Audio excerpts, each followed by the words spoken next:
Hello, Durud and Shalom, guys. Ali's cat just threw up, so so he's gonna come join us soon, I think.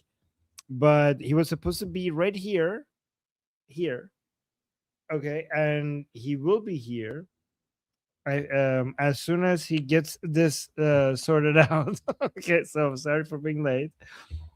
And yeah, so this is the segment where Ali is speaking right now. So I'm just gonna hang out with you guys until he shows up. Let me see. I'm gonna tell him we're live already. So yeah, Ali is supposed to be here. He's not here right now because his cat threw up. And let me just tell him. How about this? Let me actually, given that we're waiting for Ali, his cat threw up. Well, poor kitty. Oh no. My dad. Oh, there we go. He's here, I think. There we go. Hello, everyone. Hello, Durud and Shalom. I was telling, is it okay? I told people your cat threw up. Yeah, he threw up, and then I cleaned it up, and he looked at me like all guilty, and then he took 5 more steps and threw up again. I was like, okay. Right, the best moment, huh? Oh, no. Okay. Okay, there we go. But we have we have 3 really important things today. One, turns out that Shin did a little bit of digging and found out that Ghalibaf has pretty much officially taken over, and he'll show some proof. Then we have, of course, more alligrams. Then we have a Truth Social post by President Trump that just came out about an hour ago. And other than that, yeah, let's get started. So, Okay. Armin, did you see Shin's post? No, I'm complete. I've been doing stream after stream after stream, and now yeah, I have not heard Okay, that, so I've seen that. So we'll go through Shin's post first, and then we're going to go through the realities of the regime being able to sell oil and get its money. So first, let me pull up this post by Shin. But otherwise, how's your streams been going today? Anything interesting? Good. And the Persian channel, I had Nijat Bahrami, which is from Prince Reza Pahlavi's team. As he interviewed me, so yeah. So Nijat Bahrami is one of the closest people to Prince Reza Pahlavi, and he wanted to interview me. So we basically live streamed that on both his channel and my channel. So that was, you should watch that because I think it went very well. Okay, I'll watch that. And then if later you could give like any key takeaways from that you may have gotten. And guys, we have a new share page. Wait, let me put this up. Do you like it? I like it. I like this. See? This is pretty good. I did this because of you, Ali. Criticized, like you were like, I don't like the text there. Like, okay, yeah, right. It doesn't look good. So I did this because of your feedback. So, but you're happy now? Yeah. I just don't want people to join and be like, "Oh, there's like so much on the screen." Yeah. So much text on the screen. I mean, I think you're gonna find this very interesting. Okay, so in this picture, on the left and on the right, you have the Supreme Leader's office, like information. Okay, so from the computer that they use, the version of like Adobe that they use is slightly different. But it turns out that what they're using now is the same exact thing that Ghalibaf's office is using. And this was not the case in early June. This happened in the last probably week or so. The crazy part is that it's the same. Like everything is the same version, the same, everything is the same. And Shin found this out and was saying that the ID is the exact same as Ghalibaf's publication office. Wait, so you're saying PDF files that are, is this a PDF file? Well, basically what I'm saying is that the administrative team that comes out with all the publications. But I'm just saying the metadata in the PDF files from different it shows that everything is coming from the same place. So you're Yes. saying so for the publications, for example, that coming from the supreme leadership is basically coming from the same place that Ghalibaf is basically putting out publications. Now that's the case. Yes. So you're saying that that's evidence that Ghalibaf is basically speaking on behalf of the supreme leadership. Completely correct. Oh, completely correct. wow! Ghalibaf's publication team is now publishing the supreme leader statements. Confirmed. It's the same team now. Oh my god! This is a coup d'état. Yep. The Paidari people are right. Yep. So then it makes sense because Ghalibaf would have planned for this from the beginning. Before the strikes happened, he knew the Americans were going to hit.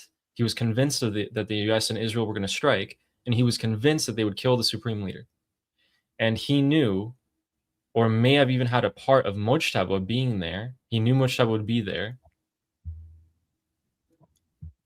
This is crazy. He was planning this from the get-go. You're saying Ghalibaf was responsible. Wait, were you just suggesting that? I'm not saying that he was probably responsible. I'm just saying that he knew that Mojtaba was either going to get killed, or he probably thought Mojtaba was going to be killed, and Mojtaba is probably dead because we have no evidence that he is alive. So he started planning this from the beginning. How can I use Mojtaba to further my own gains? And this is proof. This is Ghalibaf's team, guys. Ghalibaf's team is now publishing all of the supreme leaders' statements and publications. It is now confirmed.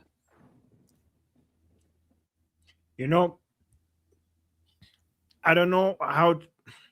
Is this 100% proven? Because I had nothing. Even if it's not confirmed, this is going to freak some people out, like the pro-regime people. They're going to see this and going to be like, it's over. Ghalibaf has taken over. Yep. I've been waiting for the Farce News Telegram group to finally start talking about it, and they haven't yet. So it seems like this news hasn't circulated. I mean, this came out just today. So I'm kind of waiting for them to start talking about that. But I do have statements from them regarding other things. So this is the biggest and most important piece of news when it comes to internal politics in Iran.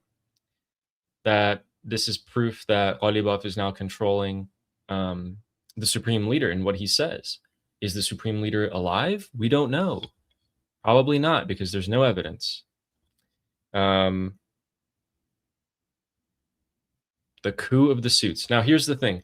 I'm very, very much concerned that Ghalibaf could team up with the reformers in the future, and he's going to paint himself as this guy who's going to advance Iran, take the money and actually invest some of it into Iran and make it slightly better economically, and then find new ways to spread his terrorism security curtain.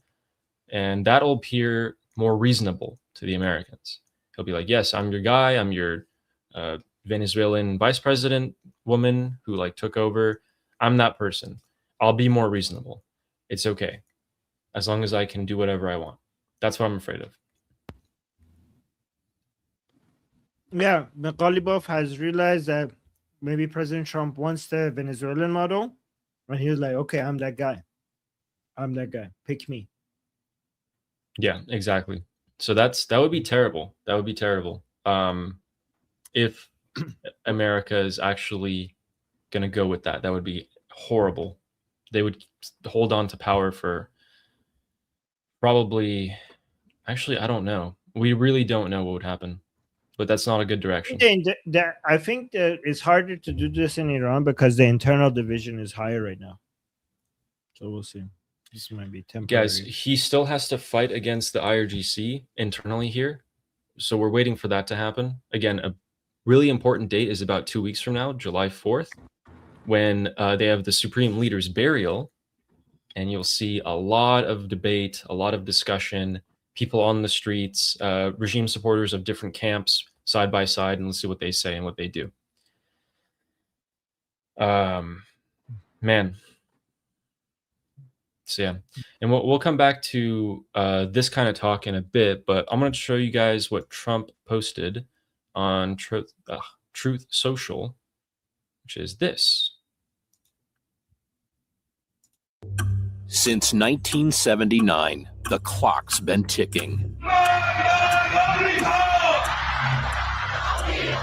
Iran has killed Americans every year for 47 years. 160 dead. Hostage has been killed. 180 attacks from Iran on Americans.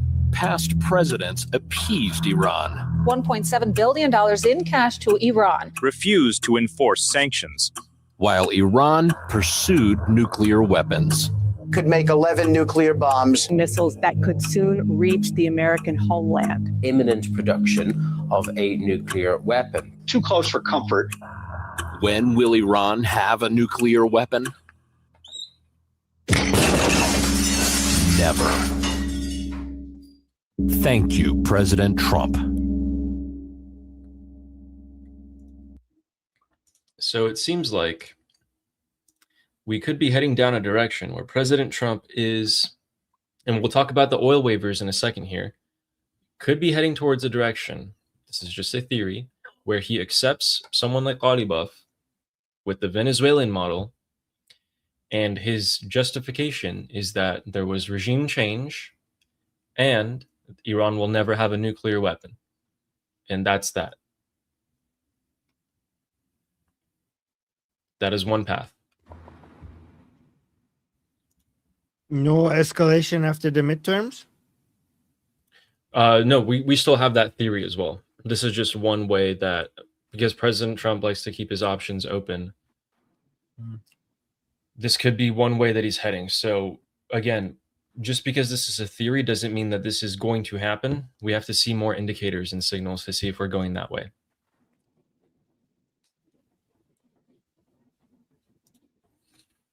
So those are obviously, I mean, terrible directions to go into. Would not support it a bit.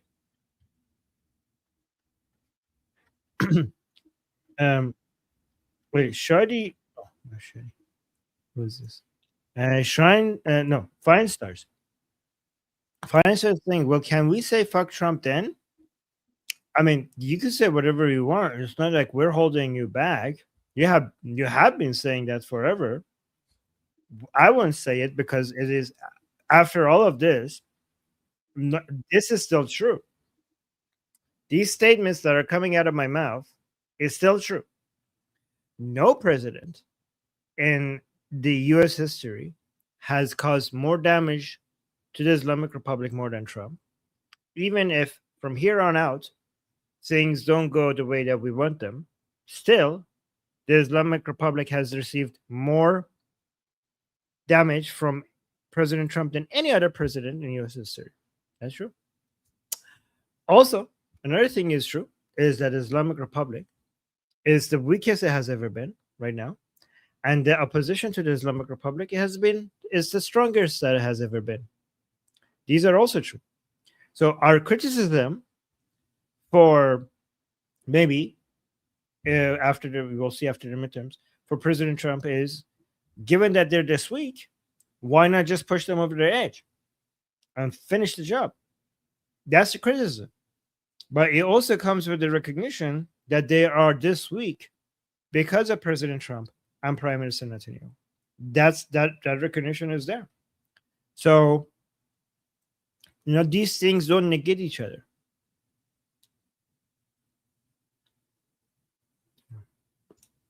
Yeah. And shall we talk about the oil?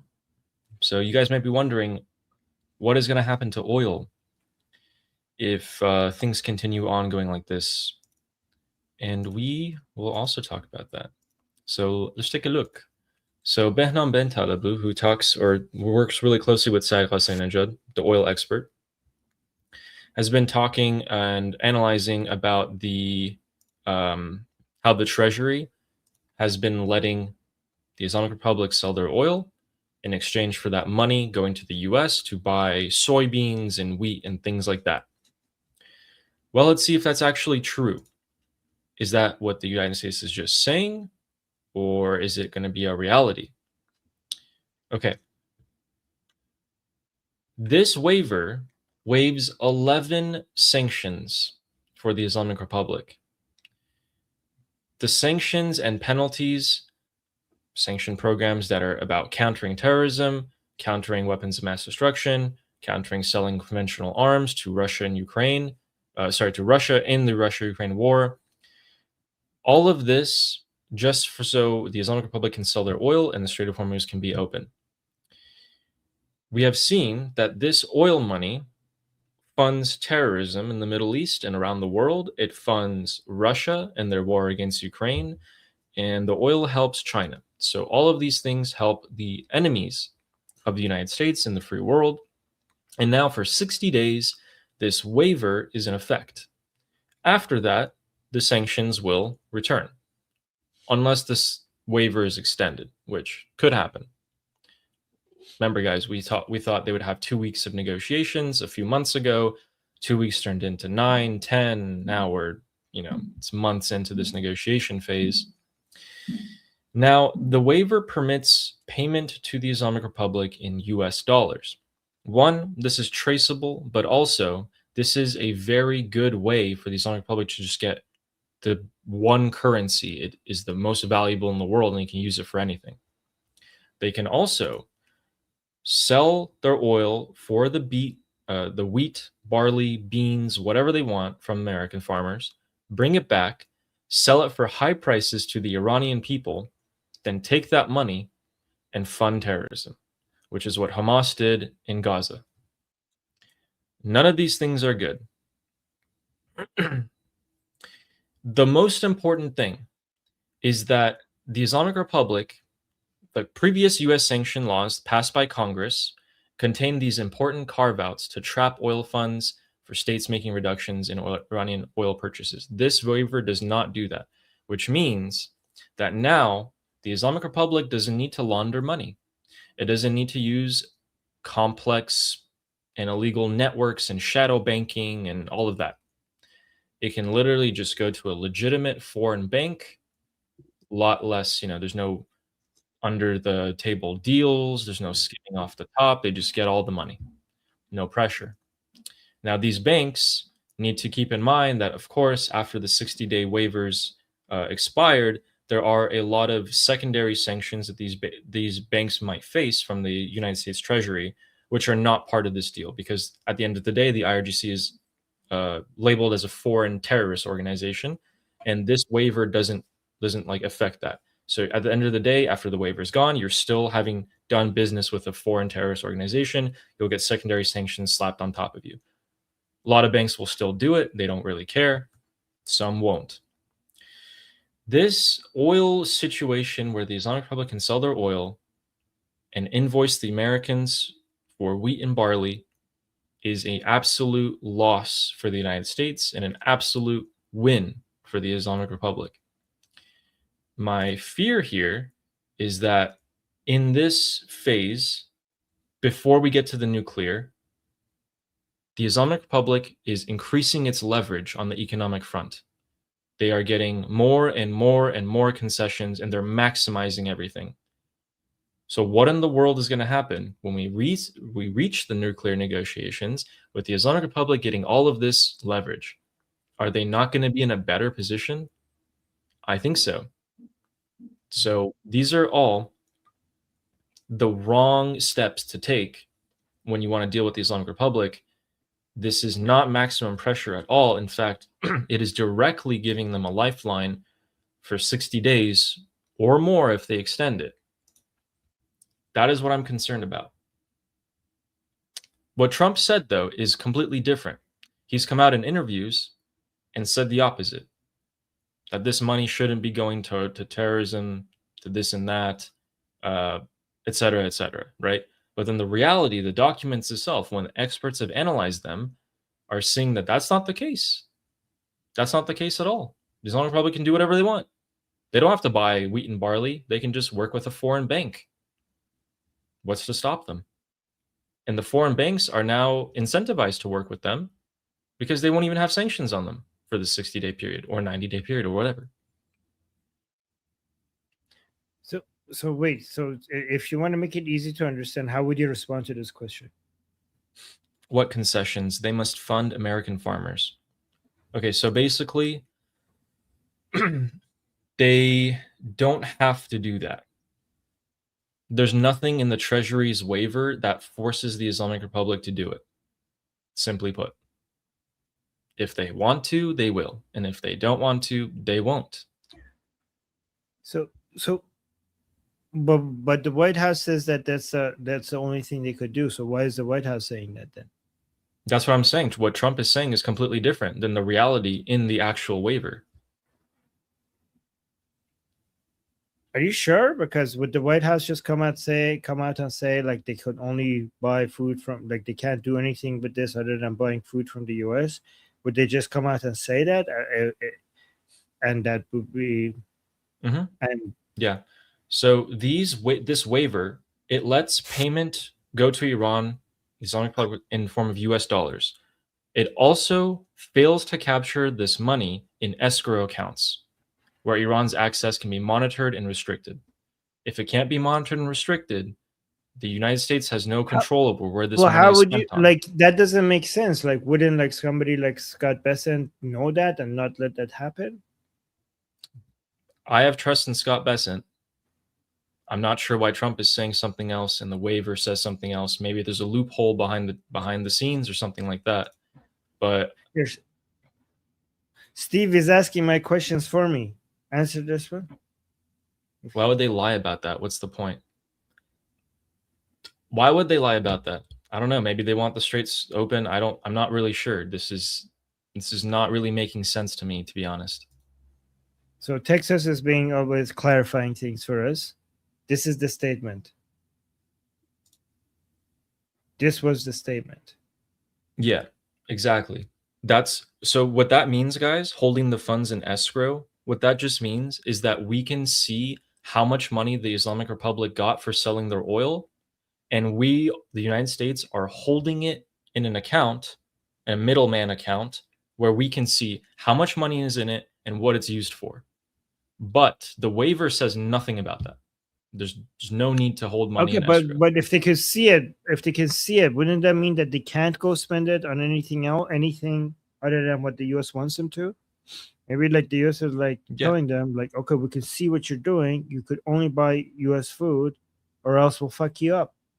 Isn't that good enough? Well, that's what it's supposed to be, but it's not the case. Yeah, but it's not the document that is limiting the Islamic Republic on what they could do. It's the US. The escrow account just means that they can see where the money is going, right? Yeah. So as long as they can see it, aren't we good? The United States is like, we're watching you. Don't you misbehave?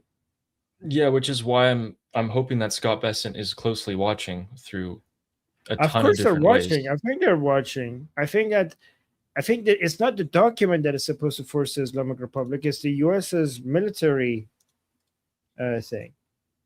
Yeah, that would be what, if that's the case, it's okay. But in this General License X, which is the waiver, it does not mention that. So if people wanted to see it, this is what it is. It's 2 pages. I mean, does it need to mention it? It doesn't need to mention it. I mean, it doesn't need to mention that for the United States to punish the Islamic Republic if they misbehave, no? I completely hope you're right. I just would have felt more reassured if that if that was explicitly stated in the waiver. That's the waiver?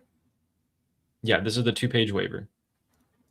So the waiver is license for them to supposed to remove the waiver is supposed to just remove the sanction, right? For temporary. Yes. The waiver means that temporarily there is no sanctions on the Islamic Republic selling its oil. That's what the waiver is. Yes. Yes, Okay. the major So point of this why is to would the waive waiver the 11 the sanctions. waiver? So why would the waiver like the waiver is just supposed to be a waiver? Like it's not supposed to put the military punishment mechanism included in there, right? Yeah. You know, the MOU, okay, this person, Steve, is actually making a great point. Have you seen the MOU? It's also vague and stupid. The MOU's first clause is a loop where you can't even get past the first clause. If I this mean, who cares waiver, what's in the MOU? Like, like what's happening and what's on these documents are two different things, aren't they? Like yes, there's I'm gonna, it seems like these documents are just for, I don't know, marketing purposes, and what actually happens on the ground is based on enforcement ability. yeah, exactly. So I'm gonna lose it if this is what they go off of and they do just this. I'm gonna lose it. But if this is just like the MOU where you're stuck on the first clause and the MOU doesn't mean jack, then I'm like, okay, that's fine. And the strait is open, then this is a win. If it's not, and this is what they do, this is a loss. So again, the MOU, when we heard about it, looked like an absolute loss for the United States. The reality, though, is not quite that.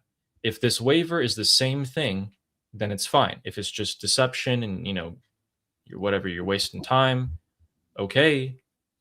But if you've waived all the sanctions for the Islamic Republic, they get to sell their oil, you don't even know where their money's going, then what are you even doing? So we'll see. Fine Stars is saying, Ali, you're too. You say I'm going to lose it. Fine Stars, you're too calm to ever lose it. Yeah, I don't know what would that look like. Okay. I don't know what Might that go would up a look. few decibels. But you do look disappointed today. Like I do see, like in your face and in your tone, you sound disappointed. You sound. Is that the case? I'm frustrated. Yeah. Yeah. Because I'm frustrated, not more out of this, which thanks, Eric. Ali, you're out of your league, bro. I think I'm quite comfortable in this league. But no, Ali, Eric, you're out of your league talking to Ali like that. You have no fucking idea what you're talking about. Ali is really good at researching this and trying to consider all sides. So fuck you. But go on, Ali. Thank you. What I'm worried about is the amount of tankers that have exited the Strait of Hormuz during the past week and the amount of oil on it. That is what I'm worried about. Why is the strait only transiting like 50 ships this past weekend, and most of those ships were from the Islamic Republic? How is that the strait being open? If you want to open the strait, open the strait. Trump can't come out and say on Truth Social or in interviews like today, the strait is completely open. And then the Islamic Republic comes and says the strait is not open. And then the reality is only a couple dozen ships pass through. I mean, we could tell that the strait is kind of open based on the giant drop in oil prices. It's at 75 now. So, I mean, we can't really see everything happening in the Strait of Hormuz, but the market sees the supply and the market's happy. The market was thirsty and now it's, look at that. Like, it's a huge drop. Can you show it? Oh, yeah.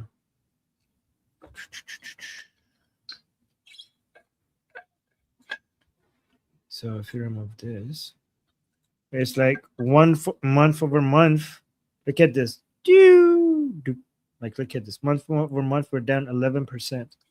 Can you hover we're like over always June 11th? above 80. Can you hover over June 11th? Is it 87? Okay, gotcha. So that's a $12 drop. huge, okay. Yeah. That's a pretty big drop in span of like 2 weeks. So yeah. So again, when the United States was allowing ships to go through under the cover of dark with their transponders off, the oil price was directly reflecting that. We just didn't know that the ships were going through. And I've been thinking that during this the market time, is so wise. The market is so wise. Like, we're like trying to track the data, and the market sees everything. But they're going.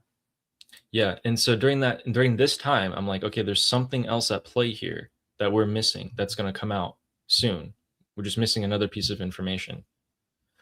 Also, real quick, Sean Grams, who says, your plan, Ellie, lots of bitching. First of all, I'm not bitching. I'm criticizing. You're bitching. And second, my plan or my solution for this is, why are we letting them sell their oil and getting frozen assets from Qatar or wherever they need to, and getting back paid from China for previous oil sales when they haven't actually opened the strait up fully? They haven't demined it. We've said demine it like 100 times. They haven't demined it. They drop mines in there. They're still telling ships, a lot of ships, that they need to coordinate with the IRGC. That's not the strait being open. They're dragging their feet on the nuclear inspections as well. JD Vance comes out and says they agreed to nuclear inspections. Adalci comes out 2 hours later saying that never happened.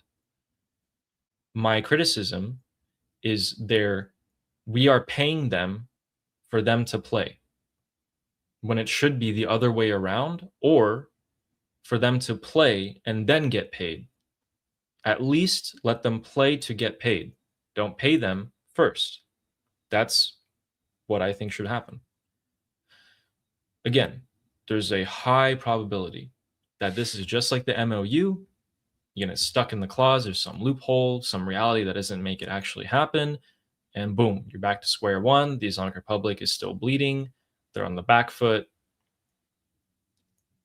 A lot of people on X, Armin, are calling this like zhu guang, which is a move in chess where you have them not checkmated, but it's their turn and their time is bleeding. And if they go forward, they die. And if they go backwards, they die. Left and right, they can't move. They're just bleeding out. Some people are comparing this entire strategy to that, where the Islamic Republic just can't move in any direction at all. They can't really do much except for stay where they are. Again, time will dictate all this. So, yeah. So here's the thing. I see a lot of reasons for why the Islamic Republic is really suffering right now. The internal divisions, the infighting, the desperation for cash.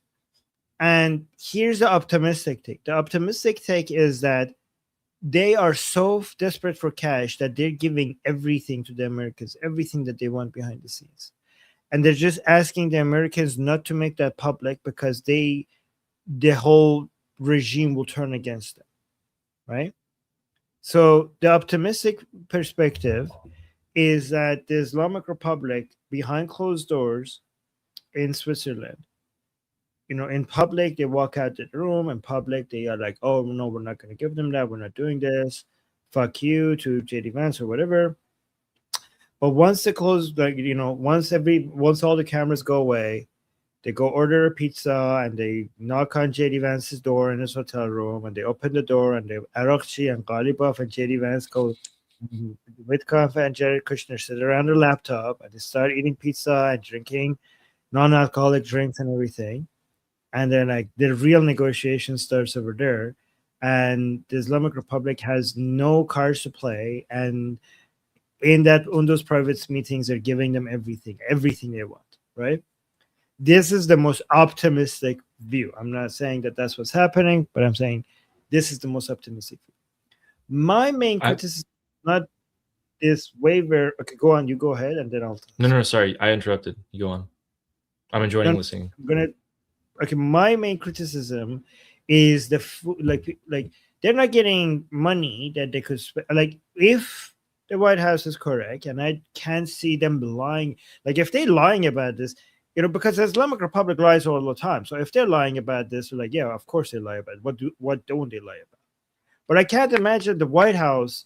Like, I mean, I can't imagine it, but it would be it would be really a big, huge blow to the White House's credibility if they're just coming out and saying, like, oh, yeah, they agreed, we're sending them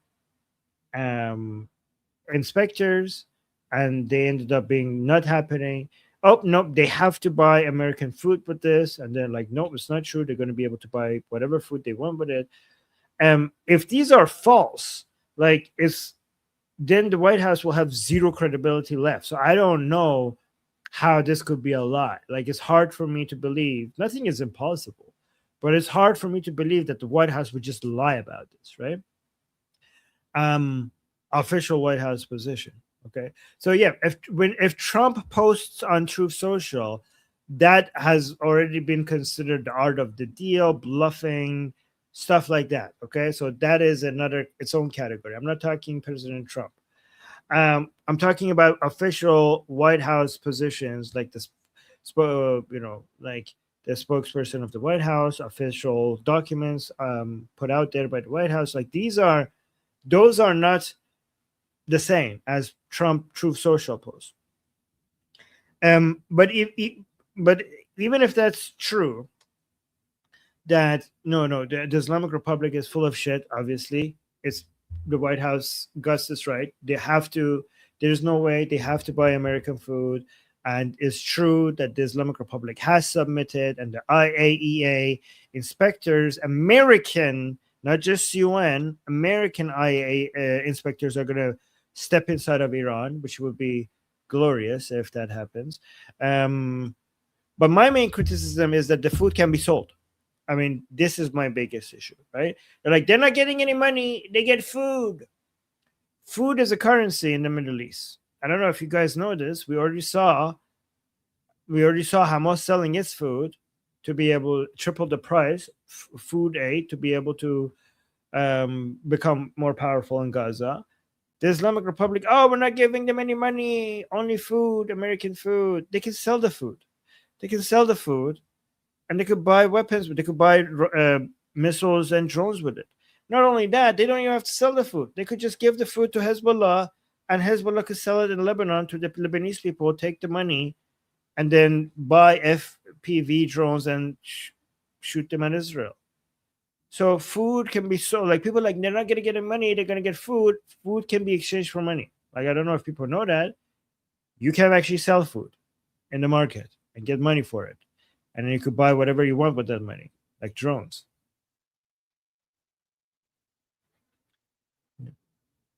Exactly, agreed. Yeah, we'll see soon. We'll see pretty soon. Also, Eric was clarifying himself, saying there is no sanctions lifted, and I did not cuss you or disrespect you, Ali. Ali is looking from the negative view. I think Trump is working ahead, and I don't cuss, Armin. Okay, no worries. Maybe we just misunderstood what you were saying. I respect your standards of not cussing. You respect my standards of cussing. You do you, I do me. Yeah, and then Sarah, you was also asking, what's the status of the cyber attack on the bank?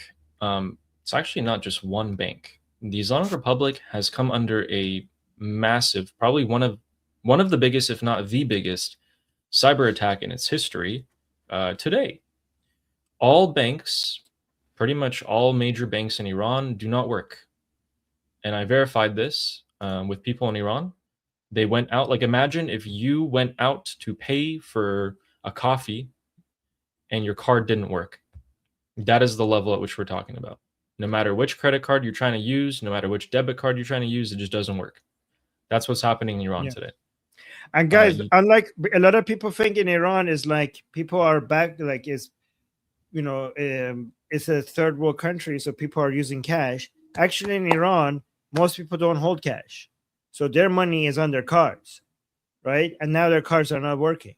In Iran, and in fact, because it's a third world country, people can't carry, and because of the inflation, and because of the shitty situation of the economy, people don't carry cash around, because then they have to carry like a whole bunch of like bricks of cash with them to be able to just go buy, like, I don't know, 4 eggs, right?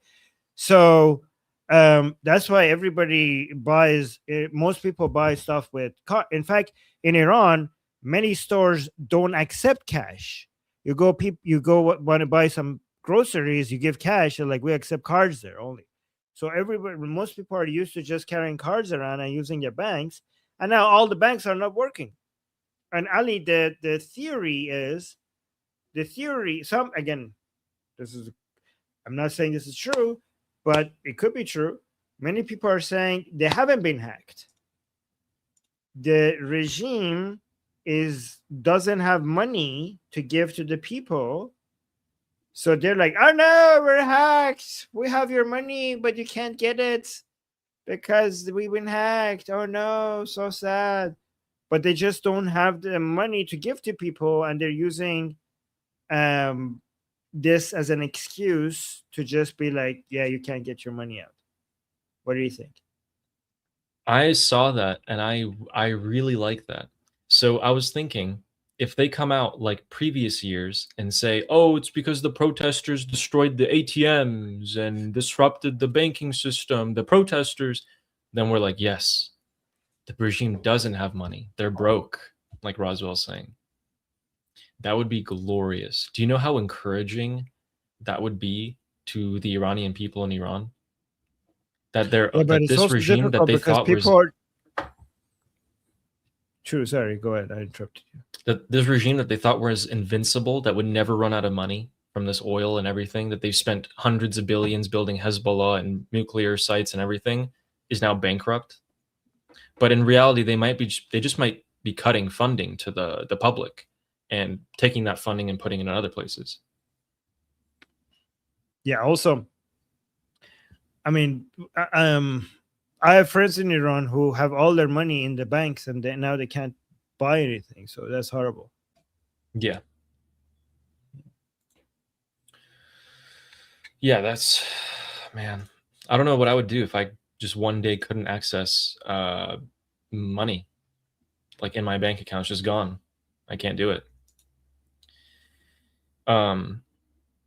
So I'm gonna show you guys what the United States Senate has done today and We what should they've do the super done. chats first because like Oh we've yeah, waited let's do for that this- first, guys. We'll go through the super chats real quick, and we have a few, and then we're gonna go through what the United States Senate did today, and then Pakistan's statement and alligrams. And also, So- if you want, I have 2 videos from Ghalibaf on the plane back from Switzerland. If you want that. Oh yeah, let's see those too. So Fleshy Interloper saying U.S. oil stockpile depleting rapidly, flood late.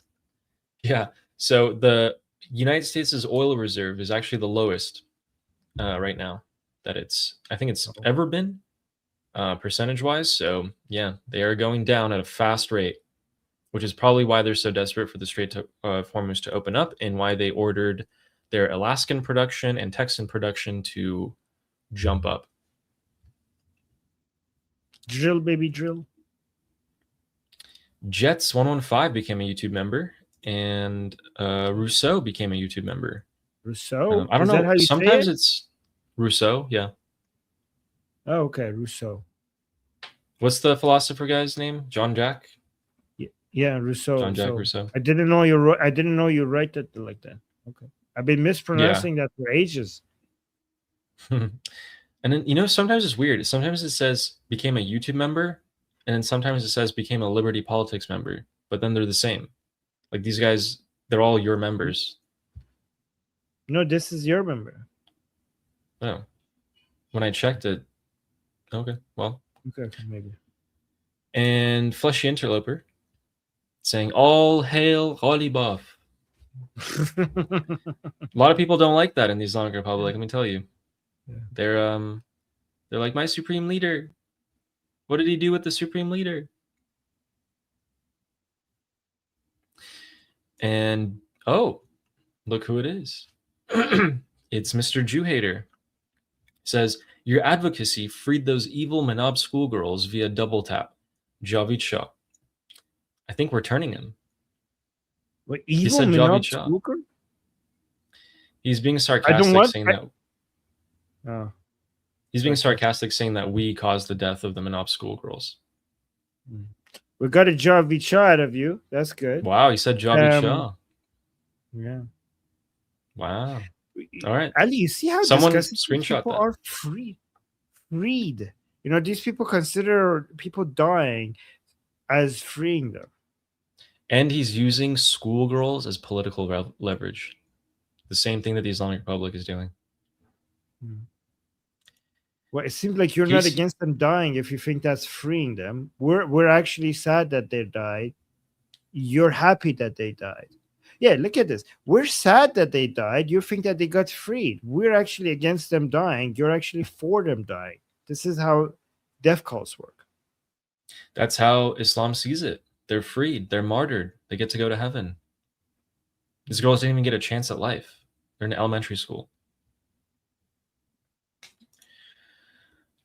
Casey Pierce saying Colombia president blames his loss on Jewish software.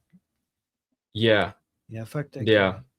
guy. That is what retards tend to do these days. Isn't that the same guy that said Heil Hitler on X just recently? Oh, I don't know. But I do know that he was the head of the United Nations. He asked to be the head of this council for the United Nations last week, which was to invite the Islamic Republic to come and talk about, I think it was like human rights or women's rights or something. So this guy's a complete piece of shit. I was right. Outgoing Colombian President Gustavo Petro sparked widespread international outcry by posting the Nazi slogan Heil Hitler on X in response to another politician who was pro-Israeli by attacking him. Now it makes sense. Jewish software. That's a new one. Oh my God. And Amir the Cricket saying Trump assisted Iranians while he said he'll save them. Shame he couldn't be the hero that entered history. There's still time to turn around and, I mean, kill he everyone still in has the done regime. more than any president. He still has done more than any president. Guys, we should be like, even if you don't get everything you want, you still should be grateful for what you have received. Yes, and that is why we always say that. That's why we always say that. At the same time, we also criticize him. Here's the thing. I think that's really funny. For months, we've been like, oh my God, yes, President Trump, yes, yes. And then it's been like, what, 2 weeks that we're like, oh, if this is what he's doing, then we're not with it. And people are like, oh, you guys are the Trump haters. Yeah, boo. We want you to just be on one wavelength. If you support somebody that people like, and people think like, oh, then you're 100% in agreement with them. And then No if you matter what. criticize them, those people leave because like, oh no, I thought you were 100% in agreement with this person. So if you're not going to do that, then we're going to abandon you and then leave you. And then you start criticizing them and people are like, oh my God, you are like me. You hate Trump. And then they come here and they're like, but we're grateful to him. And like, oh no, then they leave. You know what I mean? It's almost as if we're not a cult, almost as if we're like support people and criticize them at the same time because we're not going to 100% agree with a person all the time. It's almost as if there's nuance to these things. I don't know. Maybe I am overcomplicating it. A good scientist changes his opinions based on new information. And Fleshy Interloper saying Ali is right. Islamic Republic is getting USD to open straight. They can get USD. Whatever companies or countries that want to buy this oil can pay them in USD. And I'm sure the Islamic Republic is going to ask for it in USD, but getting paid in USD makes it more visible.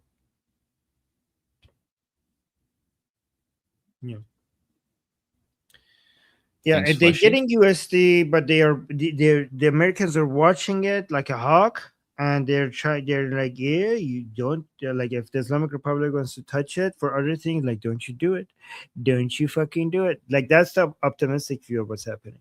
We're seeing you when you see what you're doing with it, so that's what's happening. It seems like.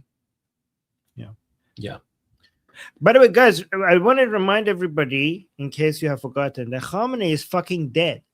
Okay, I know we're all used to it now, but this is fucking unbelievable. Like, it's still it's been only a few months, and we're acting like this is the norm. Khamenei is dead, and that's thanks to President Trump and Prime Minister Netanyahu and the IDF and the U.S. military. I think we get you. We are. In my opinion, if you zoom out, we're still on high, and it's just like we just get so used to being at the high that now everything relative to that just looks like, lower than that. I'm still, I know many people have stopped enjoying the fact that the Ali Khamenei is dead. I'm still riding that high. I'm still there. Okay. Very And true. that's why every time I criticize President Trump, I have to remind myself that we're grateful because Ali Khamenei is fucking dead. And this is more than anything we ever expected. But now our expectations have increased because Ali Khamenei is dead. Yeah, I think we're still trying to ride that momentum at the rate that we were going at that time. Yeah, but we can't. Like, the momentum cannot just always just stay high like this, Yeah. And another super chat from Flesh Interloper saying, oil is from stockpile. I posted in school. Oh, school. School, you say? Shall we tell them about the school? Oh, okay. Guys, we have a group discussion, which is this QR code. If you scan that QR code, or if you click on the link in the description, you get to talk to us every single day. Directly ask us your questions and get a response. It's not going to be like, the only difference here is we might not see your questions in the chat. And if you can come to the group, you guys ask your question, you get to ask the follow-up question, get to clarify, it's a more direct way. And not only that, but I mean, there's hundreds of other people who are going to think differently than you or similarly to you, but they have the same goal. Yeah, I could post a link to it in the chat. We have daily calls there, guys. We have daily calls, so participate in that. And Flesh Interloper, when he says that I posted in school, he posted it here. Say this is why only opening the straight matters. And then he has his graphs. So if you guys want to see reports from Fleshy Interloper, you could just go inside and check his data. He makes these himself with sources, with available open sources. Okay. Thank you, Fleshy. Thank you. And EHF saying perestroika. Soviets tried to do both capitalism and communism at once, and it was the final nail. Could be going for that through the Arabs.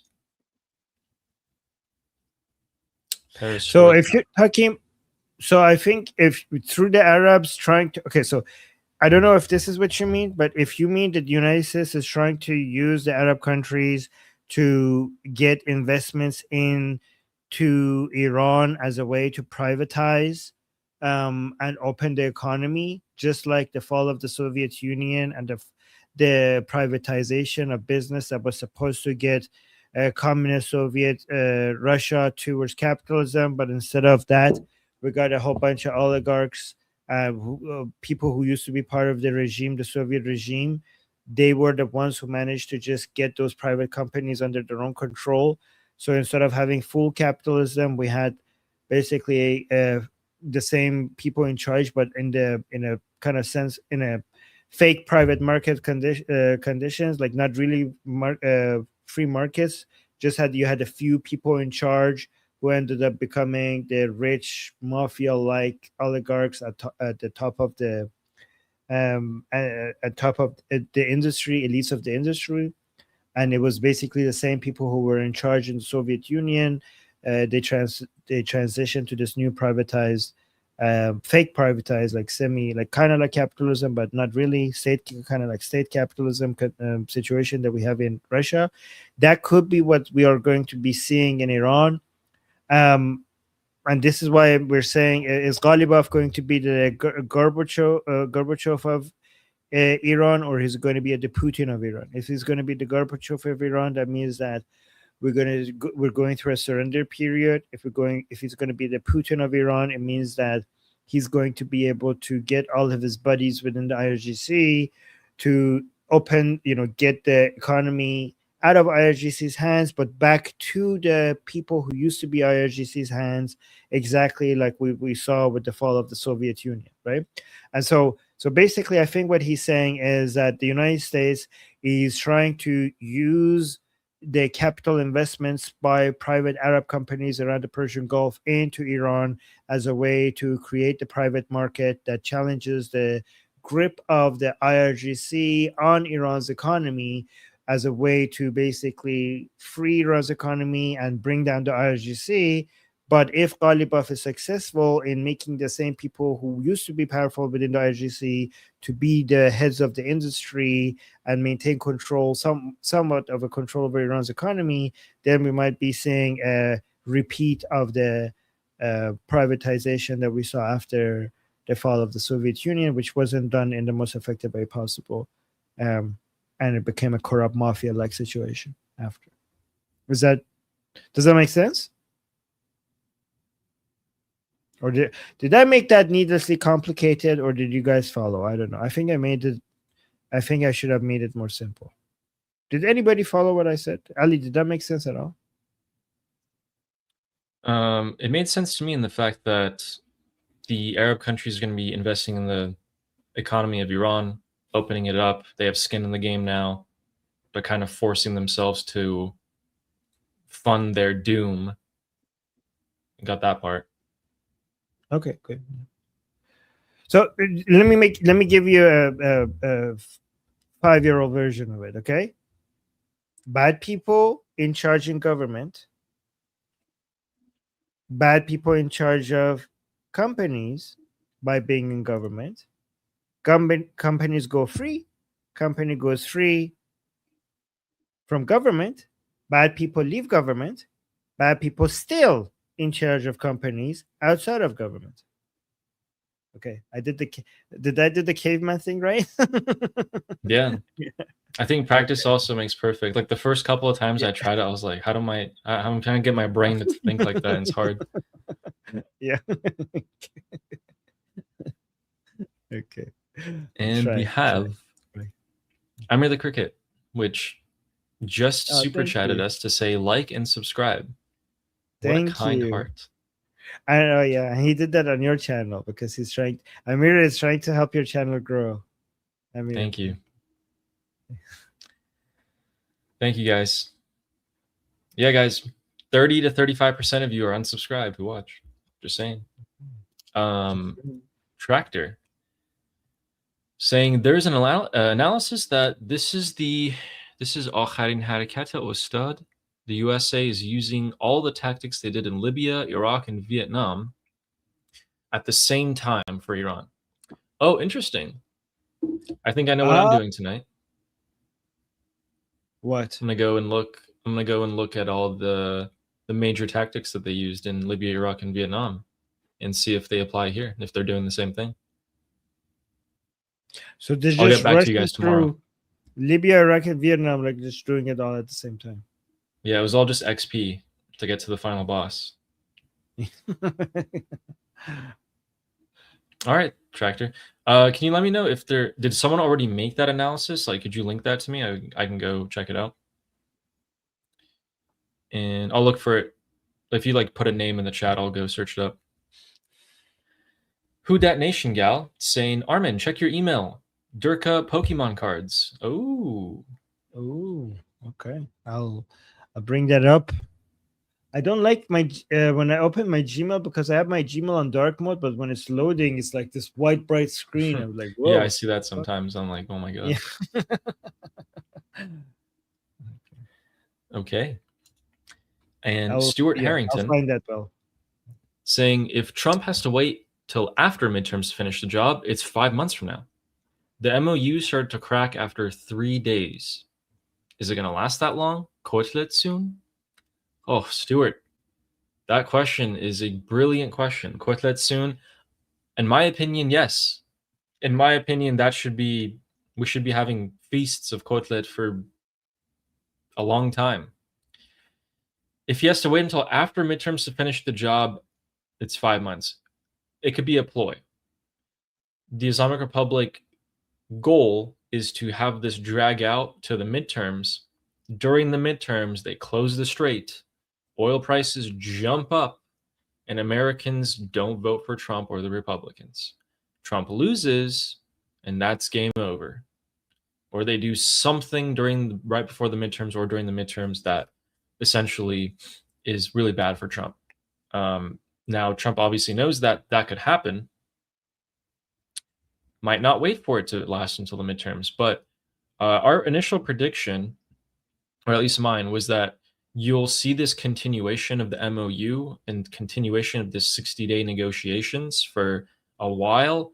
During this time, there might be limited strikes by the US or Israel, and there might be more posturing by both sides. But other than that, it's hard to say what's going to happen. I really wish I was in Trump's head. I would feel less anxiety every morning. And Joanne, have you both seen the latest interview with Mossad Hossein Youssef? It's on JNS YouTube channel. I have not. Fuck that. But Like, I don't care about him. Like, he's an anti-Iranian, MEK loving.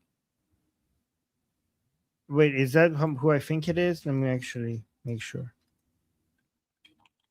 Am I thinking of the? Is Mossad his first name? Musab. It's no Musab. It's Musab. Oh, Mossab. Oh, isn't that? Yeah. That's the guy who's against the Iranian. I'm not gonna watch that. I'm not interested in that. I'm not interested in what that fucker has to say. He's anti-Iranian people. He supports the separatists and he supports the terrorists. It's interesting that he's supposed to be anti-terrorist groups and he supports the MEK, which is a Marxist Islamic terrorist group. And he was basically reposting and sharing their views against Pahlavi. He's anti-Pahlavi, he's anti-Iranian people, he's pro-separatist groups, and he's pro-MEK, so fuck him. Yeah, that guy blows a lot of people, probably. And Nail Bunny with 5 Liberty Politics memberships. Thank you, Nail Bunny. That's thank you. Oh, thank you. Yeah, so kind. Also, Nail Bunny was backing me up on X, like telling people to shut up. Wow, really? I know. Yeah. There you go. And Sarah saying Mrs. Claus, I'm sorry. Yeah. Mrs. Claus, yes. Yes. And Amir's Mr. Claus. Sarah Ocean saying, even if the regime gets its way, Iranians will rise and topple it in spite of all the concessions. Don't know what Trump is doing, but I do know the Iranian people, and I have 100% faith in them. Javid Shah. Javid Shah. Yeah, like we got help along the way. We are grateful for the help. And at the end of the day, no matter what was going to happen, the Iranian people themselves were going to take over and establish a new government. So yes, it's only a matter of time. It's not if it'll happen, it's when it'll happen.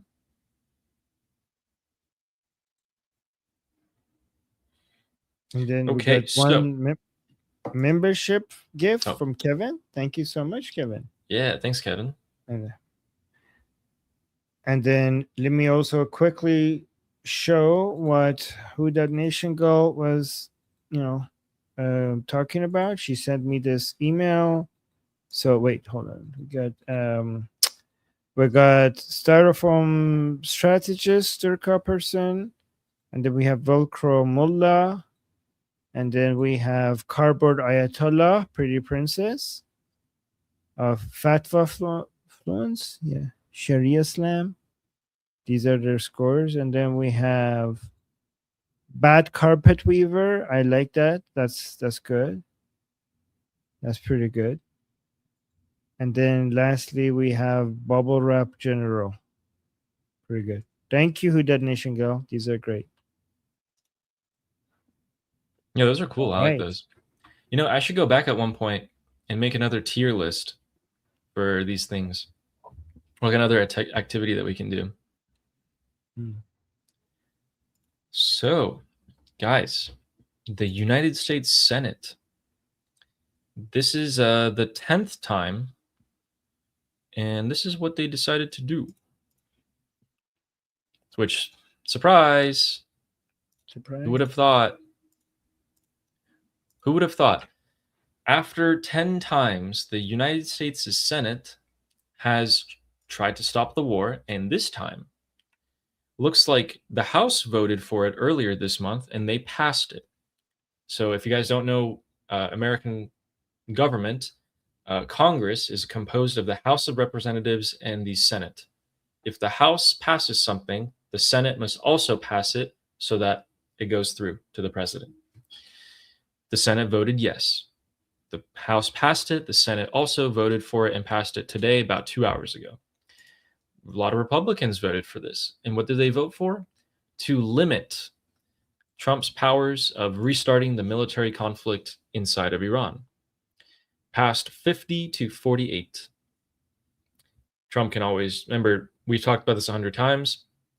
Trump can always just veto this. There's a ton of ways to get around it. But the indication is that a lot more Republicans are starting to basically get scared and get cold feet about this whole Iran deal. Remember, a lot of representatives of the Congress and senators are retarded, flat out. They're really old, and they have absolutely, they're so out of touch with everything that's going on.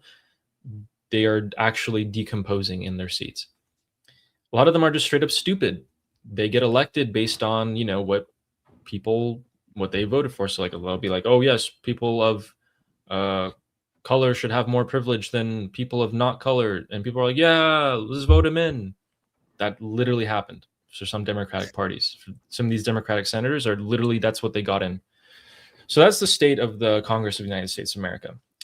Anyway, as a result of this, Trump is meeting with GOP Republicans this week to probably explain more to them about what's going on so that he gets the Republicans back on his side in terms of voting.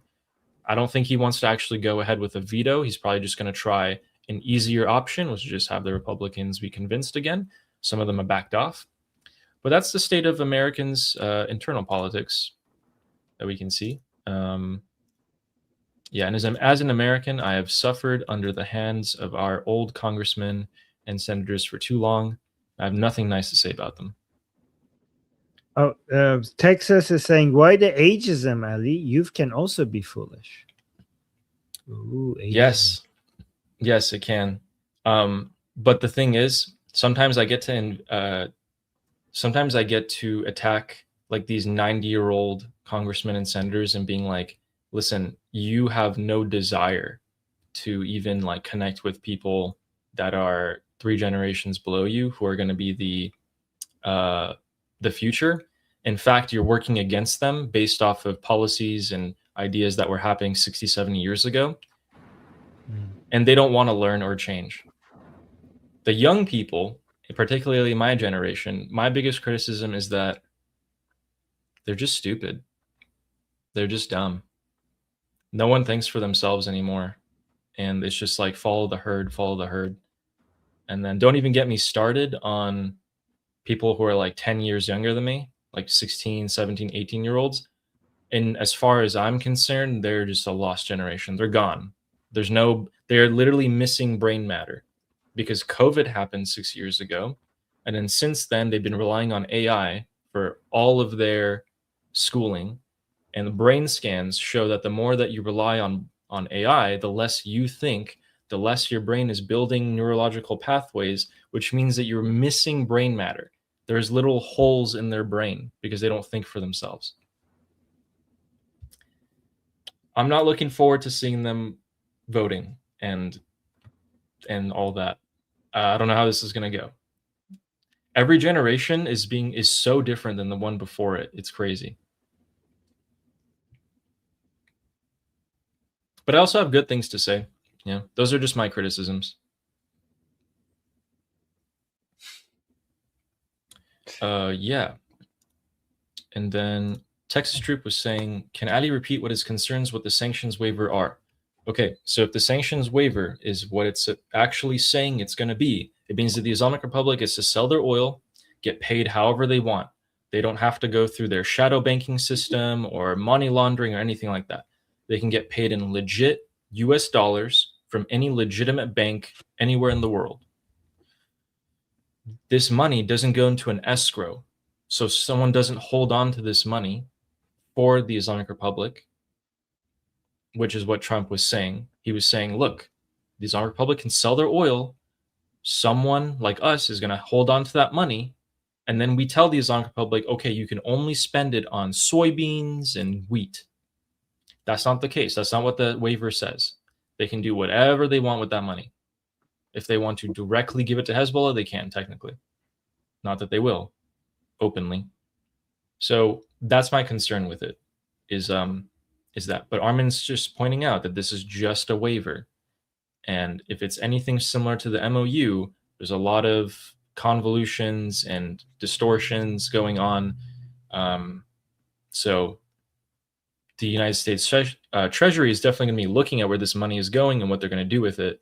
This waiver doesn't necessarily mean that, the Islamic Republic is going to do whatever they want with this money. I'm saying it doesn't matter though, because even if they get the food and can't get anything else, then they could sell the food and get money anyways. Yeah, isn't it crazy? Because everybody is saying like, "Oh no, can they? Are you sure they're not gonna get any money? Are you sure they're gonna get only food?" And I'm like, "You guys know they can sell the food for money, right? That's exchange people do all the time." So I think a lot of people are focusing on the wrong part of this.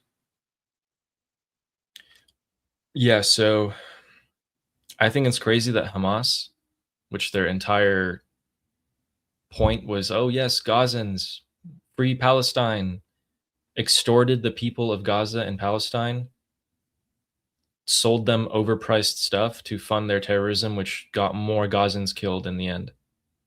And the Islamic Republic is just going to probably do the same thing. They're going to extort the Iranian people, sell them overpriced food, take that money, and fund Hezbollah.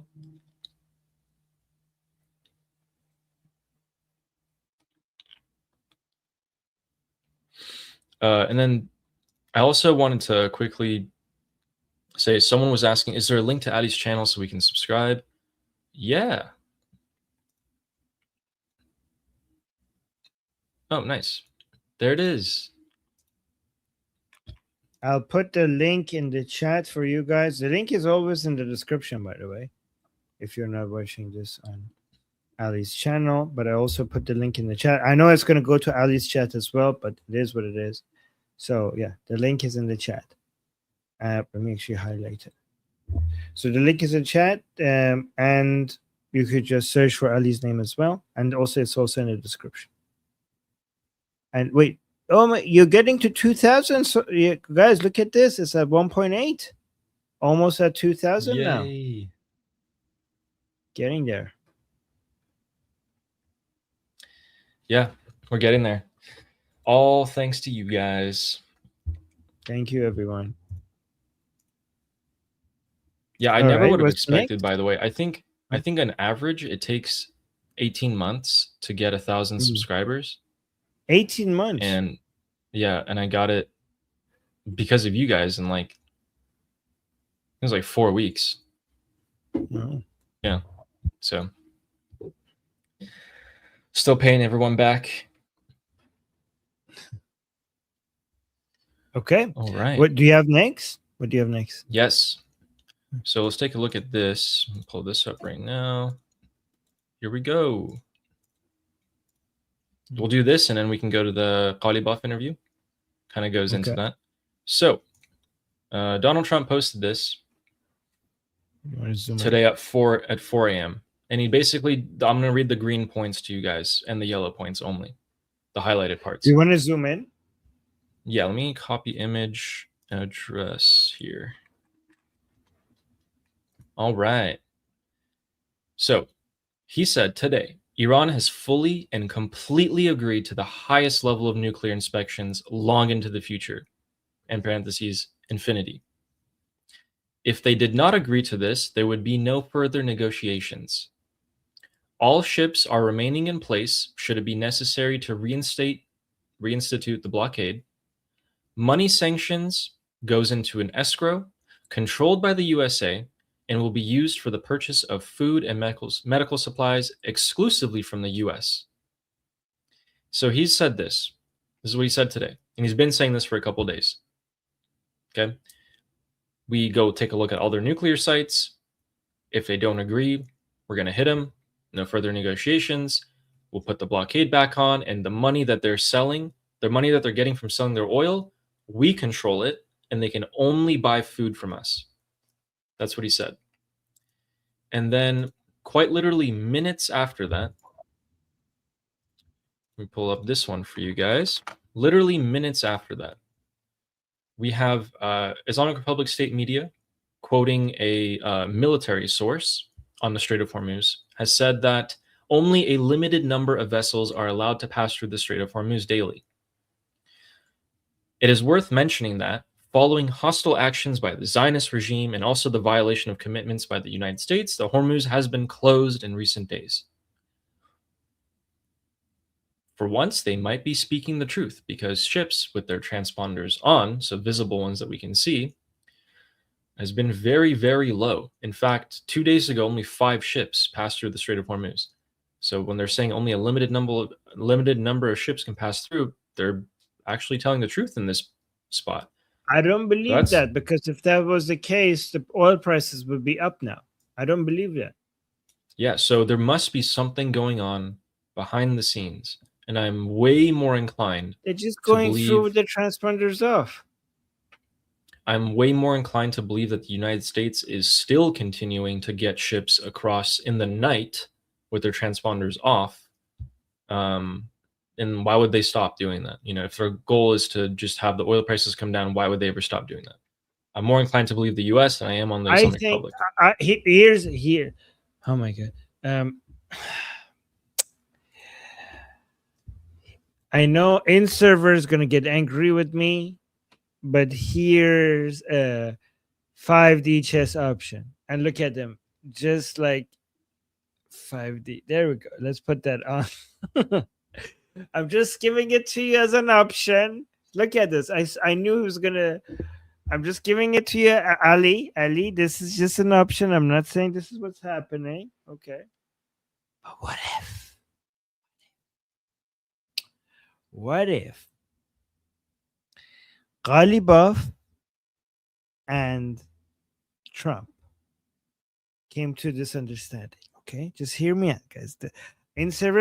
Like, hold those rotten tomatoes. Okay, don't throw them at me yet. Okay, you can throw it at me after. But what if Ghalibaf told President Trump that, listen,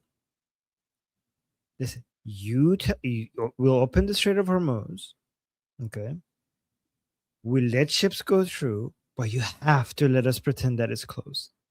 Okay, you have to let us pretend that it's closed. Look, people are getting out their tomatoes already. Okay, so here's what you do. You say it's open, we say it's closed. You get the ships out with the transponders off so that the pro-regime, the people here, don't come at us. But like, what the fuck are you talking? Ships are going through. We won't attack them. We will just have radio signals saying like, go back. But it's just fake. Should let them go through while we put radio messages out there telling the ships to go back, right? And so that you could tell your people that it's open, we could tell our people that it's closed. There is no evidence that it's open, and oil prices will come down anyways. Okay, so everybody could go home and be like, we basically deceived our followers, and you want oil prices to come down, and as long as the supply is there, the prices will come down. So that's what. Okay.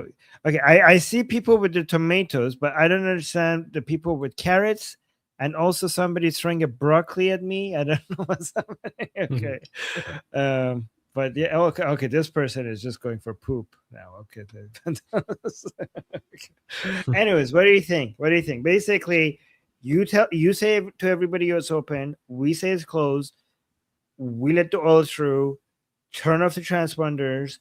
We'll give people radio messages of warning, but we won't throw any missiles or drones on them. Win-win for all sides. So that means that Ghalibaf has control over the IRGC commanders in the Strait, and at the same time, the Islamic Republic is not thinking, months ahead in its future. It's just thinking weeks ahead in its future at this point. So they're just trying to hold out. And Ghalibaf is pretty much at the mercy of the U.S. He's being propped up pretty much solely by U.S. power. Yeah, but did that scenario, is that like possibility that the deal with Ghalibaf is that we'll let the Yeah, it ship is. go through as long as you turn off the what is it, the transponder, so that I almost said turn off the in-servers, turn off the transponder so that we could tell our people that it's actually closed and there's no evidence that it's not. Like, I think that's a good one. That would make that would be almost undeniable if a little bit more time passes and the price of oil keeps coming down and this whole charade keeps continuing. The regime says that the strait is closed, Trump keeps saying it's open, but the price of oil keeps coming down. Which is why like 30 minutes an hour ago we were like, "Hey, there's something going on here that we don't know and it's going to come out soon." Remember? Yeah. That would make what you just said is going to make perfect sense. And yep. Yeah. I mean, at the end of the day, the oil prices are down. Yeah. So Fine Stars is saying in-server living in Armin's mind rent-free. Yeah. Iranian people who are frustrated and want Iran to be free, they are always on my mind. Okay, for sure. I'm proud of that. In-server, to me, I love in-server because to me, even though he is doesn't like me sometimes, to me he represents all the Iranians who really want Iran to be free as soon as possible, and they're frustrated. And I want to speak. I want to make sure in-server is, to me talking to in-server is talking to all of those people, and to you too as well, Fine Stars. So I do love in-server, and he is in my mind all the time, and I'm proud of that for sure. The reason Even why though- we say in-server all the time is because of what he represents. Yes, he does represent a huge frustrated segment of the Iranian people. So I like him to be here so that we could hear him out and also respond to him, even though he doesn't like most of our responses. Yes. So that could be the way. What you just said could be the way. Trump and Ghalibaf are like, hey, yeah, let's just tell everyone, what we need to tell them. Be like, yeah, I'm strong and you're strong too. Okay, whatever. But just let the ships go. Don't do anything. We'll do it at night. No one can see. No one knows. The Chinese satellites can't pick it up. We're fine. And I won't kill you. If you do this, I won't kill you. That's what he's basically saying. So should we check to see what Ghalibaf is saying? Yes. So I was interested to see this because I felt like they were copying President Trump. I've not seen, like, how President Trump and on the plane, he does interviews, the reporters come and I thought, like, does this not look like a copy of that? Everyone's clowning on him. Oh, really? Also, real quick. Or saying this. Oh yeah, people are making so much fun of him based on this, being like, you hated the Americans, but you're copying Trump. Texas saying at Liberty Politics, I think Ali misunderstood what funds the waiver controls. It does not control frozen funds that get released. It only controls funds from oil sold under the temporary waiver. No, that's exactly what I said. That it only controls funds from the selling of oil. I didn't say anything about the frozen this has funds. nothing to do with the frozen funds. This is about oil sales. The waiver is a freeze on the sanctions for the oil sales. It has nothing to do with the frozen funds. Yeah, for 60 days or however long they extend it. So, yeah. But thank you for checking. Thank you. Yeah. Okay, so I'm actually haven't watched this yet, so I'm gonna watch it first. Have you seen it already? Yeah, I saw it. Oh, okay. Well, I was waiting to watch it with you. Just kidding. Amazing. Let me play this very quickly. اینم بگم من وقتی رفتم بعد متوجه شدم این دوستانمون تو برنامه وقت ایران که انصافاً یکی از برنامه‌های خوبه من فرصت کم. Oh my God. Okay, so this is him coming back from Sweden to Iran, right? So Switzerland. guys, remember, yeah, so remember I showed you, okay, let me actually play it all the way through to make sure I get the context right. من یکی از برنامه‌های خوبه. من فرصت کم میکنم ولی هر لحظاتی یا بعضا دقایقی فرصت میشه میبینم، مخصوصا بحثایی که هست. انصافا این سه جوان عزیزمون در بحث‌های کارشناسی در موضوعات من فکر میکنم که از برنامه‌های خوب است. البته یه جایش هم نقد دارم ولی انصافا با دادایی که دارم، با اطلاعاتی دارم، دیدم اونجا میگفتن که کاش که اینطوری میشد که فرودگاه مهرآباد رو میبستند که اینا به سوئیس نمیرفتن. من میخوام به عزیزان بگم که ما اگر به سوئیس نمیرفتیم در هر لحظه خون بیشتری میریخت از مسلمان‌ها، از انسان‌ها، از شیعیان.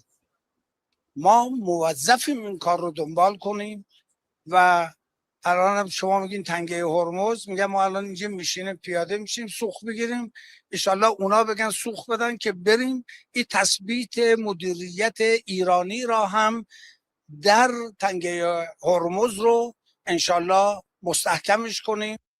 So guys, remember I showed you a clip yesterday with regards to the three young analysts on the Islamic Republic State TV saying that we shouldn't just be closing the Strait of Hormuz, we should be also be closing the airport so that Ghalibaf cannot leave for Switzerland to negotiate with the Americans. Do you guys remember that? Who here remembers that? So Ghalibaf says, yeah, himself watched that segment on the TV, on state TV, and he's commenting on those people's analysis. So for people who weren't here yesterday, there are so many people within the regime who are against these negotiations. Then on state TV, they're telling them that we should be shutting the airport so he can't go to talk to the Americans. That's what and he's commenting on that, and he's saying, I saw those three brilliant young minds, and I watch them all the time, and usually they have great analysis. This analysis of them I disagree with. And he's saying if we didn't go to Switzerland, there would be so many more people killed in Lebanon. He's talking about Hezbollah. He's like, there would be so much Shia blood that would have been spilled. So it's our duty to go to Switzerland and do these negotiations because we saved so many of our brethren, Shia brethren in Lebanon by doing so. So basically, he's a lot of people hated his answer within the Islamic Republic because this suggests that he's negotiating from the position of weakness, as if the Americans and Israelis have the upper hand over Hezbollah, and like, you come talk to us and give us whatever we want, or else we help Hezbollah. So this made them actually more angry after this was came out. But he's like, hey, don't be angry with us talking to the Americans and capitulating to them. We're saving Hezbollah by doing do you want our brothers in Lebanon to die? Do you want that? And they're like, yes, because they will be martyrs. They're fighters. That's what they're supposed to do. How about you let them fight and stop capitulating to the murderers of our supreme leader? That would be their answer, in my opinion. All right. So that was one video. Any comments on this before we go to the second? He talks so much to say one sentence worth of actual words. He just blabbering on and on. Yes, and Texas is saying, are they starting to realize the regime doesn't give a crap about them yet? Actually, more than that, they think that the regime is not the regime anymore. They think that they have been taken over, that there's a coup in place and the regime is not the supreme leader anymore. Right? Exactly. So that's what they think. They think the regime doesn't. Not only do they think the regime doesn't care about them, they think the regime is actually trying to save Israel and United States. That's what they think. Okay, let's see what they are saying here. اتفاق در اون جلسه 4 جانبه ما به هر حال یک اصولی رو رعایت میکنیم. ما هرگز تا الانی که اینجا هستیم نمیخوایم در یک قاب با آمریکایی‌ها باشیم. لذا دوستان میانجی ما خیلی توی بحث اصرار داشتن که به حال این دیگه آغاز گفتگوهاست برای ادامه مذاکرات و اینها. ما گفتیم قطعا برای ما اینجا حضور پیدا نمی کنیم. ما حتما در رو خواب نمیم. شما میتونید خودتون اگر هر بحثی دارید با طرف آمریکایی و مانجیا باشن، ما برای مذاکره میایم بدون که در یک قاب باشیم. این هم دلیل داره که حالا من وقتش اینجا نیست توضیح بدم. طبیعتا ما اون موقع وارد سالن شدیم و بحثمون رو شروع کردیم. خب بحثم خوب داشت پیش میرفت، بحثی هم نبود. تقریبا انتها. Oh my God, guys, I was right. I was right.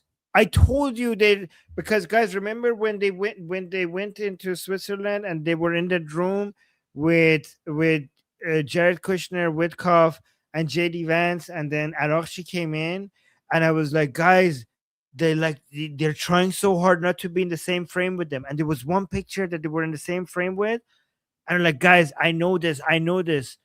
Okay, they're trying so hard not to be in the same frame with them. Okay, remember that, guys? Even though they didn't announce that, nobody announced that. I told you guys that that's what they were trying. Do you guys remember me telling you?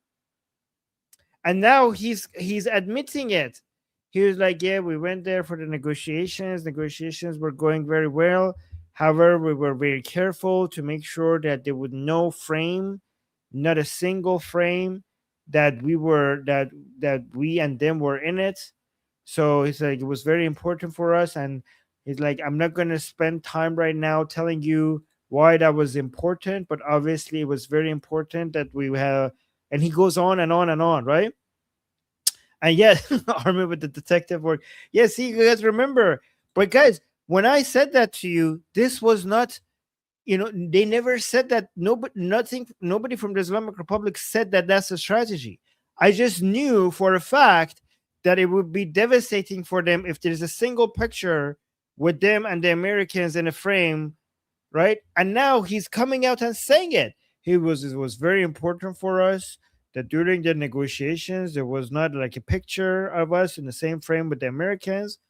And let me tell you what, this hasn't happened yet, but this is what should, like, hey, Paidari boys, Durka, okay, listen to me. Allahu Akbar.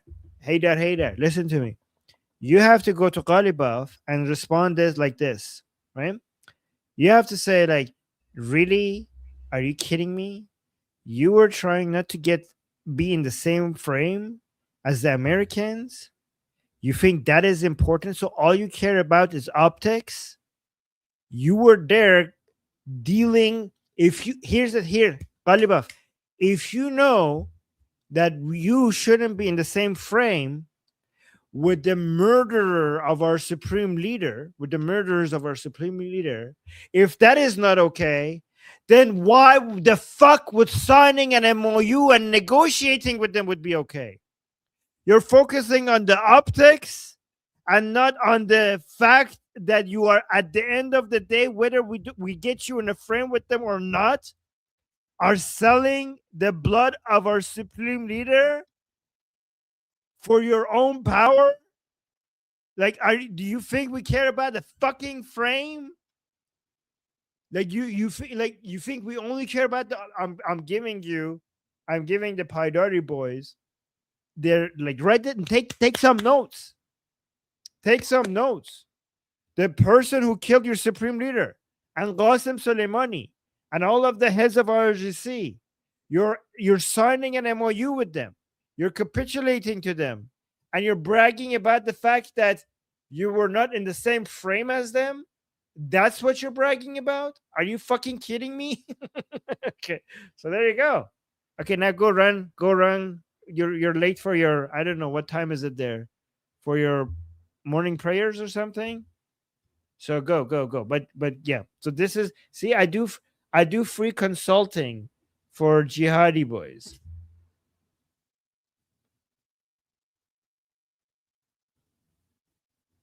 I think that's what, guys, if they come out with that, if they come out with what I just said, if they come out and say this against Ghalibaf, you go like, holy shit, Armin, are Are they just watching you and taking notes? Because it seemed like they're watching you and taking notes.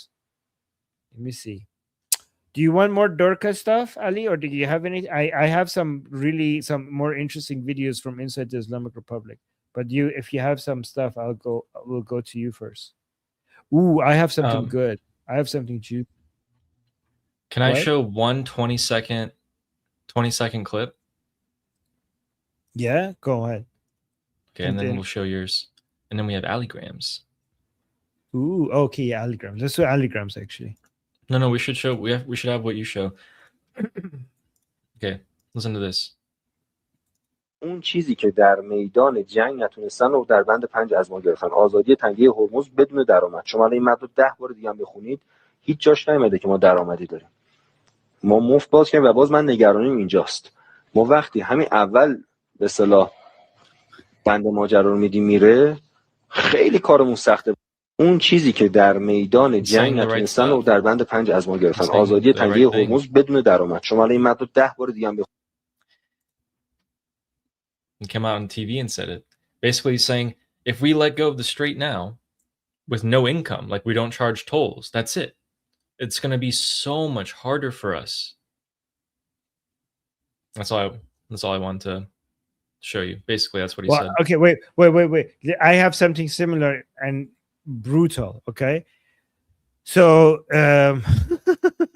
okay, so this is one of the pro-regime. Hardcore pro-regime analysts, political analysts within the Islamic Republic. But look at this, what he said.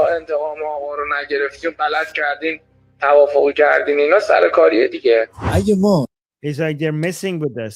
They're telling us that we will get revenge. We will not sign any agreement.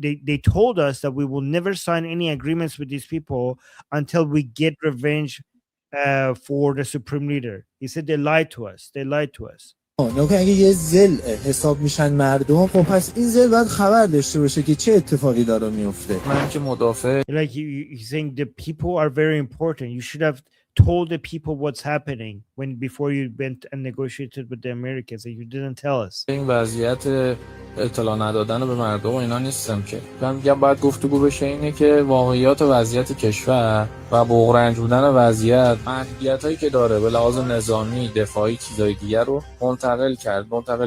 Like you should have told the people the limitations, the military and economic limitations that you had. You should have told the people. He's basically telling the regime supporters that we weren't as strong as they told us, right? He's saying that the regime came out and told us that we're so strong, that we're crushing it, that we're defeating them, and people were expecting more. People were expecting revenge. And this is the expectation for revenge is happening is because you weren't honest with the people when it comes to the limitations of your military. That's what he's saying. به این معنی که شما خیلی ذهنیت واقعی پیدا کنی نسبت به این که ما حالا به لحاظ توان نظامی یا دفاعی یا ضعف یا هر چی محاصره رو نمی‌تونیم چیکارش کنیم و فکر نمی‌کردیم. Like you should have told people that because of the limitations of our military power, we could have done nothing with the blockade. Like when the Americans came and put a blockade on the Persian Gulf, there was nothing that we could do about it. Like they're admitting it. And like you should have admitted that. بحران جدی بشه. در 40 روز گذشته طبق گزارش‌هایی که رسانه‌های دنیا دادن یه بشکه نفت نتونسته ایران بفروشه. So in the past 40 days, the Islamic Republic wasn't even able to sell one barrel of oil. تنگه هرمز در واقع یه بومرنگی شده که برگشت تو صورت خودمون. شما فکر می‌کنید and the Strait of Hormuz was turned a weapon against us. Like he's saying that the Strait of Hormuz was supposed to be our weapon, but it was actually turned into a weapon against us. They turned it into a weapon against us. Guys, you see all of these self-admissions? مثلا ما در موضع قدرتیم و اصلا چرا باید آتش بس چرا باید اصلا تنگه رو باز می‌کردیم چرا چیزای دیگه. So he's saying but instead they gave us the impression that we are powerful. So why should we have why did we accept a ceasefire? Why did we open the Strait of Hormuz? So he's saying the reason why so many people are angry that you opened the Strait of Hormuz and you did a ceasefire is because you told them that you're in a position of power, but you weren't. و اصلا چرا باید آتش بس، چرا باید اصلا تنگه رو باز میکردیم، چرا چیزایی دیگه. یعنی سری واقعیاتی تو کشور وجود داره. واقعیت اینه که ما هیچ چیز نظامی که بتونیم این محاصره رو بشکنیم نداریم. Like the reality is that we have no military power to break the blockade.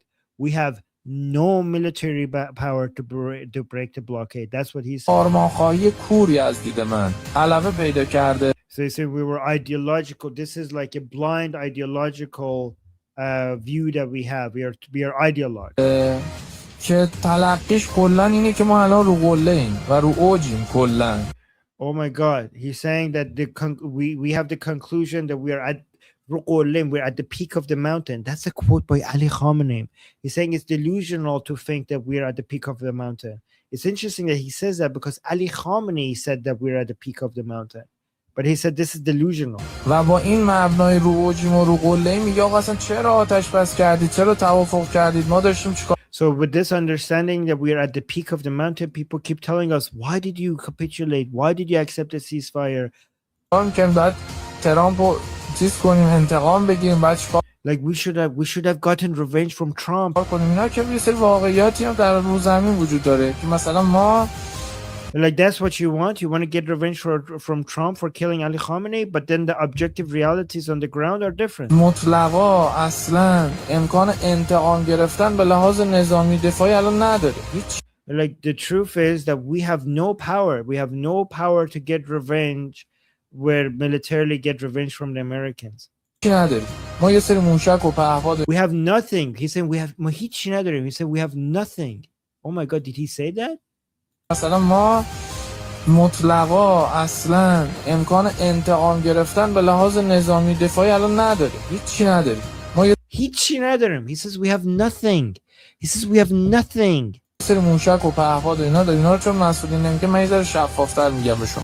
Like we just have a few drones and missiles, and I'm going to tell you this because the officials are not going to tell you this. The officials within the Islamic Republic are not going to tell you this, so I'm going to tell it to you.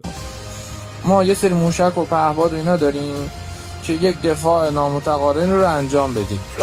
So it's like we just have a few drones and missiles that could do asymmetric defense. گنده‌ای نداریم که از اینجا بره تا آمریکا. Like but we don't have any fighter jets that could go from here to United States. مثلا ترامپو بزنه بیا. Like okay, say okay, fine. We have a few drones and missiles that could do asymmetric warfare defense, but we have no air power. We have no air, like a fighter jet that could go from here to United States and kill Trump. Like there is no such ability. We don't have the ability. یا اصلا اون توان تکنولوژیکو نداریم. نه که Look at this, guys. The people who are made this video, the part that says to go kill Trump, the editing made it like sound so epic. دفاع نامتقارن رو انجام بدیم. ما جنگنده‌ای نداریم که از اینجا بره تا آمریکا. مثلا ترامپو بزنه بیا. Yeah, we have no fighter jet to go to America and kill Trump. یا اصلا اون توان تکنولوژیکو نداریم. نه که انتقام آقا رو نمیتونیم بگیریم. And we don't have the technological power either. نه. انتقام آشقاسم رو نتونستیم بگیریم. Like forget. Oh my God. He says forget about getting revenge for Ali Khamenei. We haven't even been able to get revenge for Qasem Soleimani. Like you guys are asking for revenge for Ali Khamenei, but what about Qasem Soleimani? We didn't even get revenge for him. از اینجا بره تا آمریکا. مثلا ترامپو بزنه بیا. یا اصلا اون توان تکنولوژیکو نداریم. نه که انتقام آقا رو نمیتونیم بگیریم. انتقام آشقاسم رو نتونستیم بگیریم. با توجه به این اگر کسی به شما بگه که آقا ما باید شعار بدیم تا انتقام آقا رو نگیریم، در واقع نباید جنگ تموم بشه. مثلا like so if somebody tells you that for us to go keep chanting not to end the war until we get revenge for Ali Khamenei, if somebody tells you that, روایت غلطی دی شعار اساساً سرکاری و علیه. Like that chant is you're just wasting your time. They're messing with you. They're sending you after nothing. This chant that keep war until we get revenge for Ali Khamenei, they're just wasting your time with that. ضمن اینکه ما علیرغم که داریم دفاع میکنیم ما از ایران تاریخی نمیدونم 500 سال ما این توی موقعیت نبودیم همین قدری که خودمون Like it is true that we're defending Iran and this is the best we have been, the best situation that we have been in 500 years and stuff, and we're defending it. That's true, but دفاع میکنیم آرزوی کل تاریخ ما بوده تو ایران. And the fact that like we're already doing more defense, the defense that we're doing is something that we didn't have for the past 500 years. That part is true. که ما بتونیم اینجوری جلو ابرقدرت‌ها بایستیم، ولی باید واقعیت هم ببینیم. Like it's true that we have managed to stand against the superpowers of the world and managed to survive it. That's true. However, we also have to accept reality. اگر مثلا یه تجمعی بذاریم شعار بدیم که آقا Like however, so he's saying like it's good, like we should celebrate the fact that we stood against a superpower and resisted them, but we also have to accept our limitations. So okay, so it's just basically saying just celebrate the fact that we're still alive, the superpower came and left and we didn't fall, but just understand that we have no ability to go and get all of these revenge and stuff like that. Like that's not within our power. Which is interesting. This is now trending. Like these are the stuff that are not trending in Iran among Islamic Republic officials. That I think we're at the phase of acceptance from some of them. You know who should have seen this? Jew hater. He's now gone. We should play this for him. This guy is saying some good things to start. He's saying the right things to have the regime supporters start to think and use their brain. So wait, can I show you one more before we go? Of course. This is Pezeshkian speaking. He admitted something. Let me see what he said. This is only 40 seconds. میدونی چرا ترور میکنن؟ برای اینکه یه آدمای ضعیفی مثل من بمانن، نتونن تو مملکت خدمت بدن، بعد مردم بگن آقا دیدید اینا نمیتونن، با ارزه ها رو از ما میگیرن. یستخلص المؤمن من بینکم استخلاص الطیر الحب البطینه من بین حزیل الحب. میگه اینا میان، میگه چطور جلو مرغ دونه میریزی اون بطندارها رو از اون حزیل الحب، این پشت سر هم هی دونه ها رو برمیداره. میگه آدم های توانمند عالم آگاه رو از بین شما مثل اون مرغی که دونه ریختی از بین شما برمیداره. Okay, forget the analogy. Just look at the first part. Guys. Oh my God. I actually really didn't said that? know he said that. Hold on. Wow. چرا ترور میکنن؟ Okay, guys, this oh my God. He's saying, do you know why our enemies assassinate us? Like they kill us, like they come and kill us like this, like the regime officials. Do you know why? Do you know why? برای اینکه یه آدمای ضعیفی مثل من بمانن، نتونن تو مملکت خدمت بدن، بعد مردم بگن آقا دیدید اینا نمیتونن، با ارزه ها رو از ما میگیرن. He says they come, the American and Israeli come, they kill the good ones among the regime officials, and they leave useless, weak people like me behind. So that the country cannot be managed, so that people will say like, oh my God, these people cannot manage the country. So Pezeshkian is saying, the reason why they didn't kill me is because I'm a useless, weak piece of shit. Like I'm bad at what I do. That's why they didn't kill me, and they kill the good ones, and they leave the weak ones, so that the country cannot be managed, so people get upset. How depressed do you have to be? These are Don't you think he's really depressed that he said that? Oh my God. That's so self-deprecating. He sounds so depressed. He's saying that they think like the Americans and Israelis don't kill me because I'm a useless fuck. And they want me to stay alive so the country goes to shit, so people complain because So people blame me. So he knows he's being used as well. He knows that the Americans don't think he's important enough to kill him.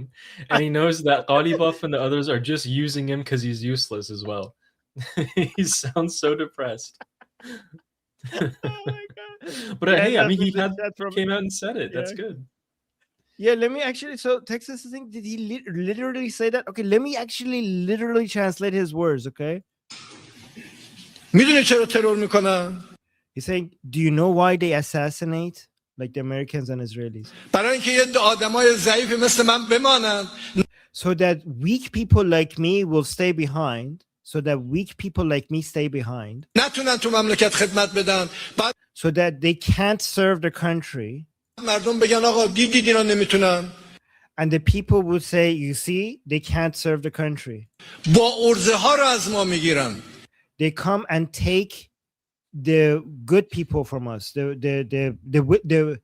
able. They come and take the able people from us. يستخلص المؤمن من بينكم. And he went to a full Arabic mode, which is like I don't know, not from Nahjul Balagha or something. Yeah, he literally said weak people like me. Weak people, they leave behind weak people like me. That's literally what he said. Yep. Perfect. Perfect. Oh my god. It's like, you know what, Ali? I think what he's saying is like, just come kill me, somebody. Someone. It doesn't even Americans, Iranian people at this point. I don't care. Oh, Pezeshkian. Oh. Oh my god. Yes. Poor guy. Like, oh my god. You know what? You know what I know why he's saying that. I know why he's saying that. I just got it. Okay, guys, I just figured out why he's saying that. The reason why he's saying that is because a lot of people within the regime say they're not killing Pezeshkian is because he's with them. He's one of them. And he's saying like, no, guys. They're not killing me because I just suck at my job. I'm just a useless piece of shit. I'm not a Zionist. I'm not pro-American, pro-Israeli. That's not why they're not killing me. The reason why they're not killing me is because I'm no good.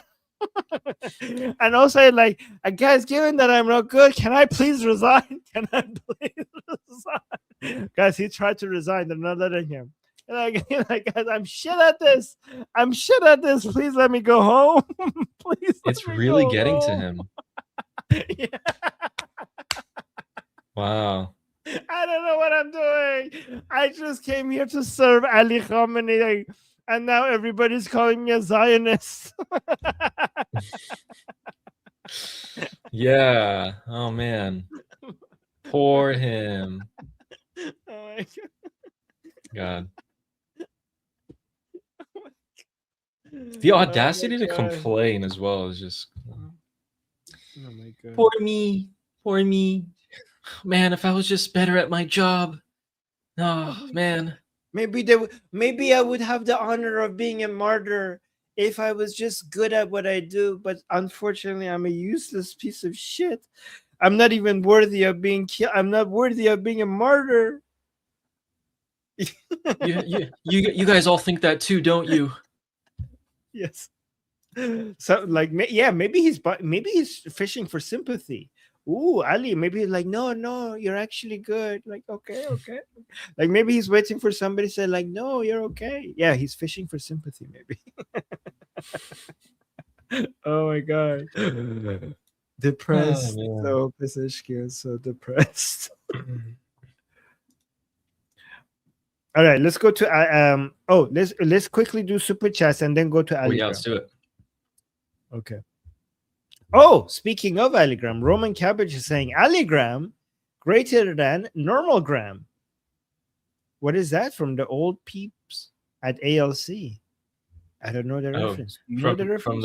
From the OG at the Armin. Oh my god, you're not. No. Wait. We're bringing ALC back. I haven't seen ALC for a while. I almost forgot. You guys are still functional? Shut it down. Okay. Okay. Thank you, Roman Cabbage.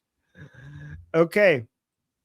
Ace C 6880. Thank you so much for the super chat saying, hi guys, did you see Pezeshkian arriving in Pakistan with entourage flyby jets? What? That must have been the highlight of his life. I didn't see that. You want to see it? Yeah. Yeah, let me pull it up. What a show. Check home news and unfiltered news. Okay. Ali has it. What? Here. Well, like, was he in tears? And like, this is the most respect I have received ever in my entire life as the president. And like, if that's what's happened, he's gonna like, can I be your president, please? They don't like me back there. Oh no. Like, wow. See, look, he's getting a escort by Pakistani jets. What? This is the most.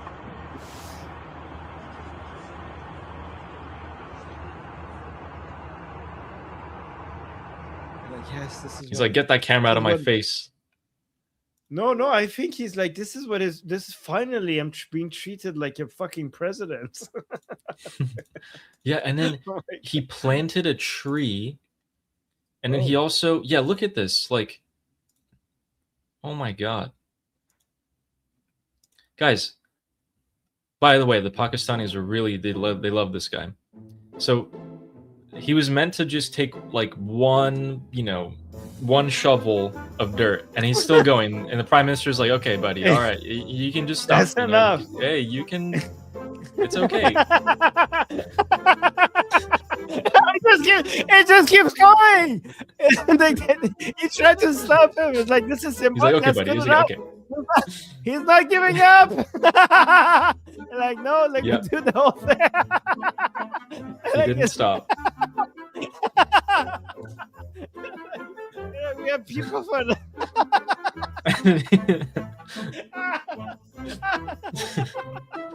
Oh my god. It's like, oh my god. And it doesn't end there. And like, we have people, this is supposed to be symbolic. He tried to stop him multiple times. Oh my god. It doesn't end there. Look, he got such good treatment, guys. And then this happened as well. Guys, this also happened. This makes Look, by the way. Oh, he's there again. Okay, on the right side, just watching. He gets a full cap and gown because they gave him an honorary doctorate in cardiac surgery. Cardiac surgery? Yes. They gave him a full PhD. He's a heart Honorary. surgeon, but doctorate. Oh my god. Oh my god, he's gonna cry. He's gonna be like, can I stay here? Look at, there it is. Oh my god. Look at him. There's Arachi. There's Arachi right there. Just yeah. He's like, I'm glad that's not me. No, Arachi, like, they're treating him like a kid. Imagine on the plane, it's like, please don't make me leave. Please don't make me leave. I want to stay. Look at him. He's having so much fun. He's so happy. He's finally happy. He's putting his arms around people too. Oh my god.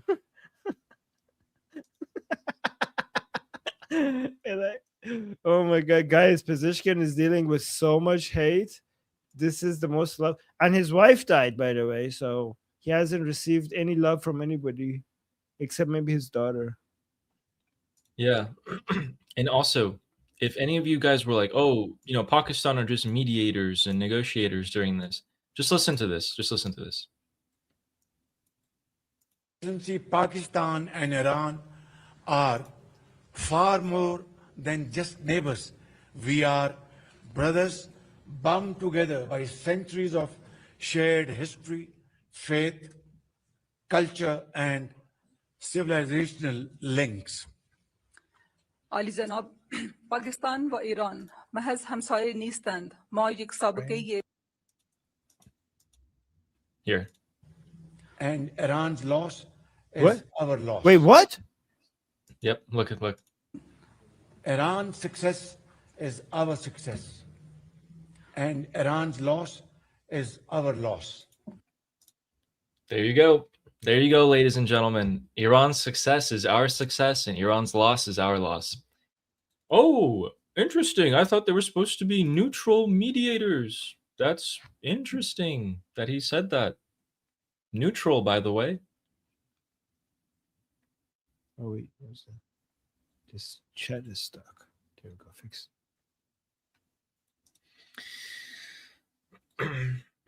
Yep. Ali Graham. Oh wait, no. The super chats first. Let's go. Yeah, the super chats. And Joanne saying Mujtaba and Vahidi are in a double door fridge. Still haven't seen them. I think Vahidi made a written statement today. So again, we haven't seen. He's pulling We off a haven't seen him Mujtaba. for a long time. Yeah. But yeah, written statements keep coming out. He's acting a lot like Mujtaba. He might be dead. Who knows? Killed by Ghalibaf. Yep. I wouldn't be surprised. Like, what if Ghalibaf gave up Vahidi's location to the Americans as a sign of like, yes, you can trust me? Yeah. Or maybe he just killed him himself as a sign that you could trust me. Yeah.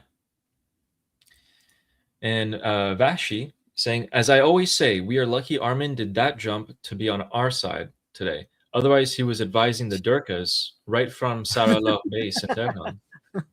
Hey guys, imagine if Armin was on their side.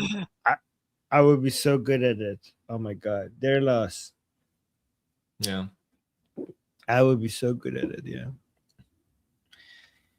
And Fleshy Interloper saying, get the straight card away from them permanently. Soon. Just a matter of time. Yep. Seems like that. Yeah. I mean, that guy was saying that we already lost it. That there was more of a weapon against us than, Yeah, they are losing it. If the U.S. is still escorting ships through the night, they're losing their card every day. I mean, do you need to escort them during the night? Like, can people actually see? Yeah, I guess the strait is very tight, so people. I mean, it's still 24 miles. You could see with the binocular. You could see something. Not really. No? No. Okay, so No. then if you can't see it, then do it daytime. Then I guess, or night. As long as you have your transponders off, you should be good. Yeah. During the daytime, they have telescopes and stuff, but during the night, like, yeah, it was There you go. very hard for them. So nighttime. Nighttime, transponders off, go through. Take lights off. Transponders off. Turn all the lights off in the ship. Mm-hmm. Go through. Yeah. And that's what the U.S. military does as well when they're firing. They fire at night, and then they turn off all their lights. The point, guys, the point is not to hide from the Islamic Republic, because I think the Islamic Republic is holding back. The point is not to have any proof for the regime supporters so that parts of the Islamic Republic can claim that the Strait of Hormuz is closed. Yep. And Fleshy Interloper, the reason why you might be seeing the numbers are low is because they're not being registered. So Ghalibaf could sell this internally. Yeah, absolutely. And Nail Bunny saying 310 people watching, 181 likes. Please like the stream. Yes. Yes, thank you. Correct. Thank you, Nail Bunny. Thank you, Nail Bunny. I appreciate that. So Nail Bunny has so much care for us. I really appreciate that. The fact that she cares so much for the growth of this channel. Yes, thank you. By the way, guys, Nail Bunny is really, really smart. Like, she's like really smart.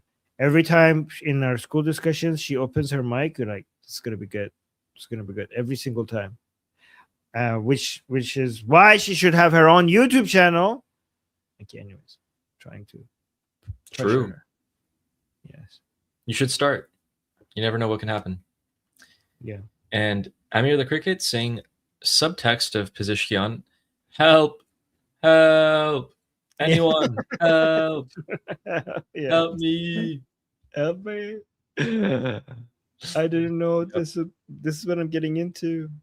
See, that's why he actually looked like he was having such a good time in Pakistan. Yeah. And he's like, oh my god, I gotta go back now. Okay. Alligram time. Guys, it's time for Alligrams, which is basically when I go into the regime supporters Telegram group, and they discuss all these political events. And I go in and I read the comments, and I'm like, oh, dissent, blasphemy, people calling for the death of this person, and the supreme leader doesn't exist, and this and that and this and that. So this regime supporter has said, this is not called negotiation, referring to the Islamic Republic.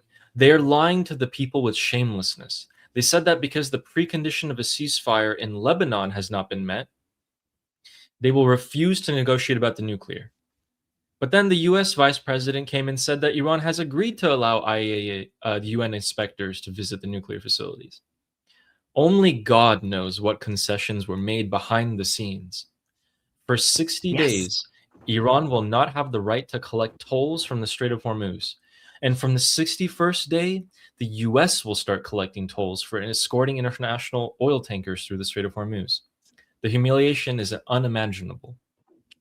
So this guy's like, there's something going on behind the scenes. They're not telling us.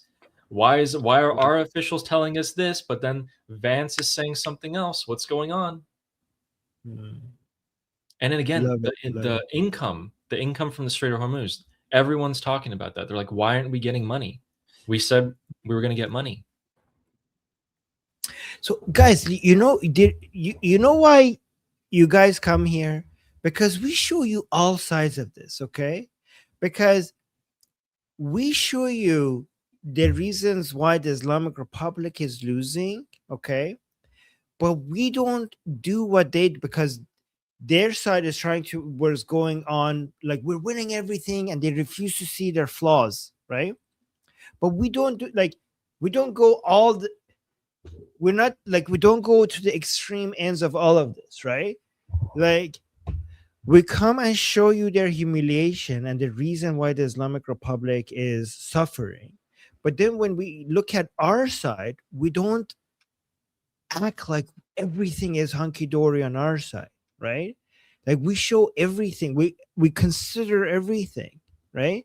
Because if we only show you their humiliation and their loss and their devastation and the fact that their internal fighting, but then when it comes to our side, we act like everything is perfect, then we're making their mistake. You know, we're laughing at their dogma that got them eventually to this level of humiliation. But then we have to be careful not to repeat their mistake and be self-critical. We need to be self-critical to not not to end up like these people, right?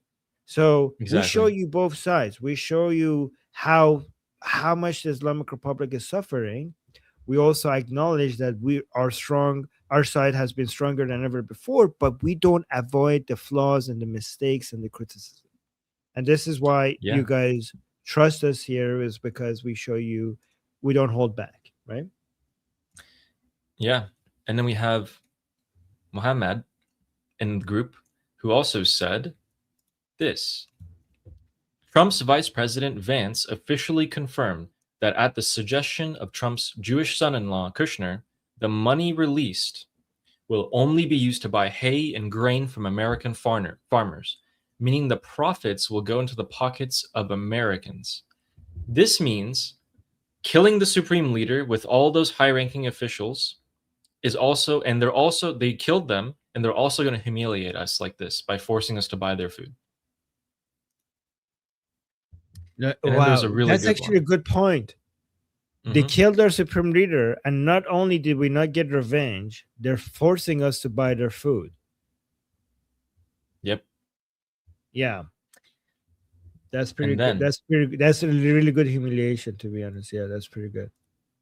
We have the Iranian Zelensky here, who says, this guy literally put Zelensky as his profile picture, and his name is actually Zelensky in this. Have you seen the IRGC political department website? Do you know what it says? It says this. In no way did the leader mean by saying, I had a different opinion on principle, that he was opposed to the principle of negotiation, but rather that he had a different opinion on the method of negotiation, and some of the clauses of the understanding. Wow. So the IRGC are trying to cover it up. The They're IRGC is saying when the Supreme Leader said, I'm fundamentally against the negotiations, he actually didn't mean that he's fundamentally against the negotiations. He just means that some of the details were not okay. For sure. For Okay. sure. Sure. Don't believe your eyes. Yeah. Your lying eyes. And then we have Navid here saying the leader was killed, negotiations were held, and when you give away uranium, you get corn in return. This is what authority means.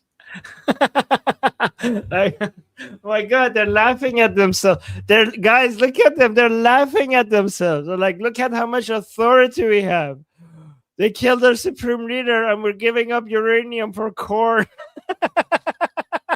They spent $2 trillion Yeah. on their nuclear program, and they're getting corn.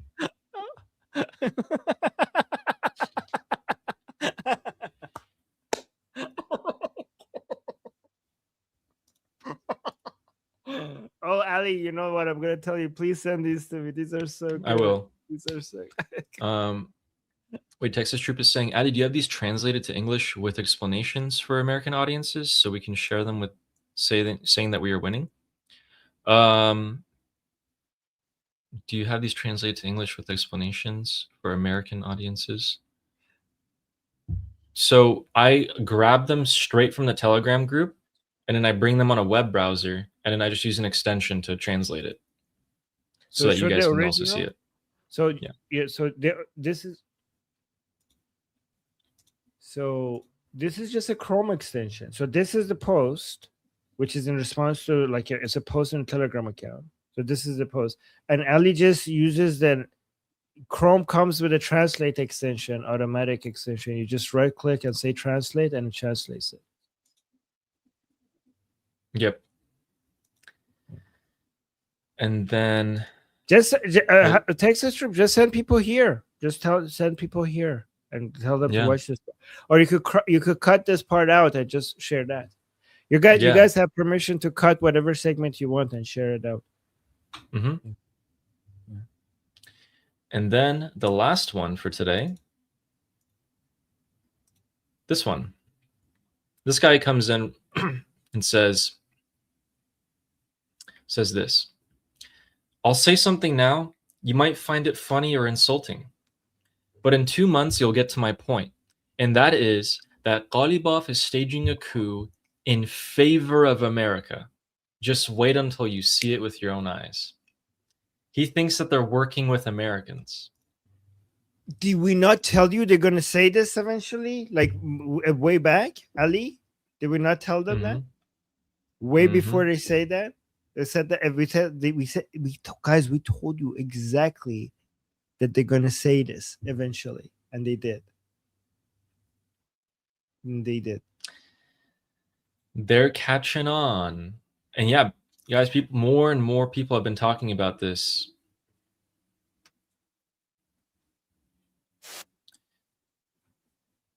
So yeah. Wait, can I show you before? Is that the last one? Oh yeah, of course. Yeah, that was the last one. Okay, guys, look at this. You want to see them crying more about being defeated? You guys remember this guy, right? This guy is a famous personality within Islamic Republic, TV. He's like a, TV commentator for the Islamic Republic. So look at this. He's reading, he's reviewing the MOU that is being signed, and let's see what he said. طبق این بند از این پس در ایران شعار مرگ بر آمریکا و یا سوزاندن پرچم آمریکا و زیر پا گذاشتن آن ممنوع است. So he's saying there's a statement within the MOU that the countries needs to be respecting each other. He's saying because we signed this MOU, we can't burn the American flag anymore. It's going to be illegal in Iran to burn the American flag and step on the American flag. زیر پا گذاشتن آن ممنوع است چون ناقض این تفاهم است و اگر کسی مبادرت به این عمل کند دادستانی موظف است به عنوان اقدام علیه امنیت ملی So he's saying because we signed the MOU, now if you want to burn an American flag or disrespect an American flag, they're gonna come arrest us in Iran. Like people, this is going to be a violation of the law in Iran. تحت تعقیب قرار دهد. فقط تحت تعقیب دستگیر کنه همینجا محاکمه کنه. به نظر من مثلا اصلا تحویل آمریکا بدید. بفرسته. And like what, like how he's saying, like this guy's so pissed off. It's like why would you stop at that? Like why would you just come and arrest us and put us in jail? Come and arrest us and just deliver us to the Americans. Give us to the Americans. Guantanamo. به جرم مرگ Send us to Guantanamo. Like if you guys, he said he's attacking the Islamic Republic by saying like you signed this MOU and now you're gonna come arrest us for burning an American flag. Just go all the way. Come and arrest us. Give us to the Americans so that they could put us in Guantanamo Bay. You're like, oh, they're gonna say like, oh no, you violated the second line of the MOU. These guys are fear mongering. They're like, now that we signed the MOU, we can't burn American flags. They're gonna come arrest us. رو پرچم آمریکا. ببینید اینجوری ان غربی‌ها. در حالی که آمریکا داره تهدید میکنه از همون روز اول تفاهم. داره میگه این کارو میکنم، اون کارو میکنم. زودتر بیا توافق کنید وگرنه پدرتون در میارم اینا. میگه شما نباید اینجا مرگ بکنید. پا رو پرچم آمریکا. Like it's in the at the same time that the Americans are threatening us and like come sign the agreement. You need to talk to us. You need to negotiate with us. They're threatening us all the time. At the same time, they say, but you, like they're disrespecting us. They're telling us that they're going to kill us if we leave the negotiations. If we close the Strait of Hormuz, they're going to kill us. They're going to bomb us. They're threatening us, but at the same time, they expect us not to even step on the American flag, not to disrespect the American flags. اصلا اگر پرچم آمریکا یه جایی بود دیوار کشیده بودید مثلا یه کبوتری اومد اونجا کار خراب کرد تقصیر شما سریع باید پاکش کنید. So he's saying what's going to happen. He's saying what's going to happen. This is he said like like what's going to happen in Iran is that under this current regime of the Islamic Republic, if you have an American flag somewhere, if a bird comes and poops on it, you have to go immediately and clean it, or else the Americans are going to get upset and they're going to get arrested. So he's saying the MOU that we signed with the Americans means that if there's an American flag somewhere in Iran and a bird poops on it, you have to immediately go clean it, or you're going to get arrested. If you don't clean it within 5 minutes, this would be a violation of the MOU. The violation of MOU, if you don't clean it in 5 minutes, you have like 5. They might as well write that. That's how ridiculous the MOU is. Okay, so wait. You're like, why are you being so humiliated like this by the Americans? Why are you so weak in front of the Americans?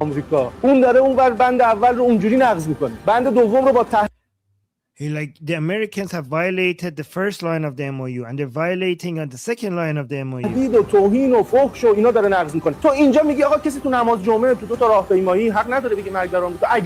But now you, the regime, is coming out and telling us that in the Friday prayers or in the protests in the streets, we shouldn't be saying death to America because of the MOU. And if people say death to America, you're going to come arrest them? Because he's saying the Islamic Republic is threatening people not to say, because of the MOU, not to say death to America and not to burn American flags. And that's why he's pissed off. He's pissed off because he's saying the regime is silencing us. چقدر عجیبید واقعا یه جایی به بعد آدم حتی نمیتونه بد و بیراه بگه یعنی متعجب میشه از شرم. Like we're so shocked by you. Like what, you are strange people. We can't even swear at you. آش میچسبه به زمین شما تو ایران اینطور لوله تفنگتون به سمت هموطناتونه بعد اون ورا like he's saying you're pointing your guns at your fellow countrymen instead of the enemy. So yeah, he's pissed. He thinks that the MOU means that they can't insult the American flag. They can't burn the American flags. They can't say death to America. It would be illegal to say death to America in Iran. And if there's bird poop on an American flag, they have to clean it in 5 minutes. And if they don't, they're going to get arrested. He thinks that's what the MOU means. The same guy, by the way, who a couple of weeks ago thought we thought they found him. The Iranian people found him, and they did a couple of unspeakable things to him, sent him into the hospital. Oh yeah, that's the guy. Yes. Oh my God. Does he know that that's actually that's not even illegal in the United States to burn the American flag? I mean, I don't know what he thinks. So this is interesting because the anti-deal people are going around now saying that the regime is stopping us from saying death to America. That's what they're claiming, which is hard, which I don't believe, but that's a rumor that is going around. He might just be exaggerating to get people to kind of realize that that's where they're going. He's trying to say that's where we're headed to. Yeah. Yeah, guys, this whole uranium for corn thing is a good way to humiliate the regime. Like, they killed your supreme leader, and now you're giving up uranium for corn. I think that's a good line to use against them. Yeah. $2 trillion. All right. $2 trillion. $2 trillion. No. All right, let's do the super chats. Fish Interloper saying they are prioritizing freeing the biggest tankers. Ooh, interesting. Ooh, that makes sense. That makes a lot of sense. Oh, look at this. Jahangir Ramin is here saying, I am suing everyone. It's all or nothing. You need balls to go where you want to go, my Persian brothers. Erdogan next after IRGC. Yeah. You're going to sue Erdogan? Suing everyone. And then sue the IRGC, yeah. Under which court is going to, you're going to file that with which court? But yeah, if you find a way to sue Erdogan and the IRGC, that would be good. You should sue Mujtaba. Oh, yeah. We'll enforce it as well. We'll enforce it, yeah. Sounds good to me. And then, I should, I actually have experienced it only one time. One time I sued somebody. One time in my life. Okay. And the other side had a whole legal team. And me, I was just me with no lawyers. And they told me, like, listen, you have no fucking chance. Like, look at us. We're a legal firm. It's just you. Okay? Like, we're going to destroy you. And we're like, okay, well, let's see. And I won. It's just me, little me, but against a whole legal team. Okay, and without AI, I didn't have AI back then to check these things, and come. They must have really messed up. Yeah. No, I mean, I think I just had a good case. That's good. Yeah. Justin, thank you so much for the super chat saying, actually, the fact they're also worried and concentrated on the MOU violation clauses tell me there might actually be some traction to this thing. Oh, so you're saying that the MOU, what do you think, Ellie? Some traction to this thing, like the MOU? Yes, like the MOU might be doing. The MOU, guys, to be fair, the MOU is doing a lot of damage to the Islamic Republic. Okay, internally is dividing them. Okay, just because, like, we find the parts that we don't like, it doesn't mean that the other parts are not doing damage. There are some parts that we don't like, but that's the part that we criticize. But it is doing a lot of damage internally within the Islamic Republic for sure. That's why I'm showing you this, to show you that. Yeah. Like, we don't just show you the criticism. We're also showing you the good parts. There is the good results. Emotional damages. Right. Yeah, and guys, this is just, they haven't even started talking about, they haven't actually started the uranium thing. They're just starting to talk about, oh yeah, there's going to be inspections. And people are like, oh my God, really? We're giving up uranium for corn? It just started. Yeah, this is just the beginning. Okay. But Jagataik, did I pronounce it right? Is that how you say it? Yeah. Jagataik. Saying, that's the Inna Lillah. Yeah. No, that's not him, but it looks like him. Yes. Inna Lillah. Yeah, I know who you're talking about, but it's not him. Yeah, but Jagataik. Thank you, Jagataik. You remember that? That's pretty good. All right, man. All right. So that was good. So both sides are still saying different things, but behind the scenes, it looks like they might be coordinating on some things here. So as time goes on, we'll find out. Both sides have their fall guy for when the talks actually start falling apart completely. JD Vance is the fall guy. Pezeshkian is the fall guy. Yeah, now it's just like a wait and see any day now. But particularly in about 2 weeks when Khamenei's funeral is going to happen. Oh my God, that's going to be really good. Ali, you know what I can't wait to make shows of one day? What? The rise and fall of Ghalibaf. Mm. Okay. Oh yeah.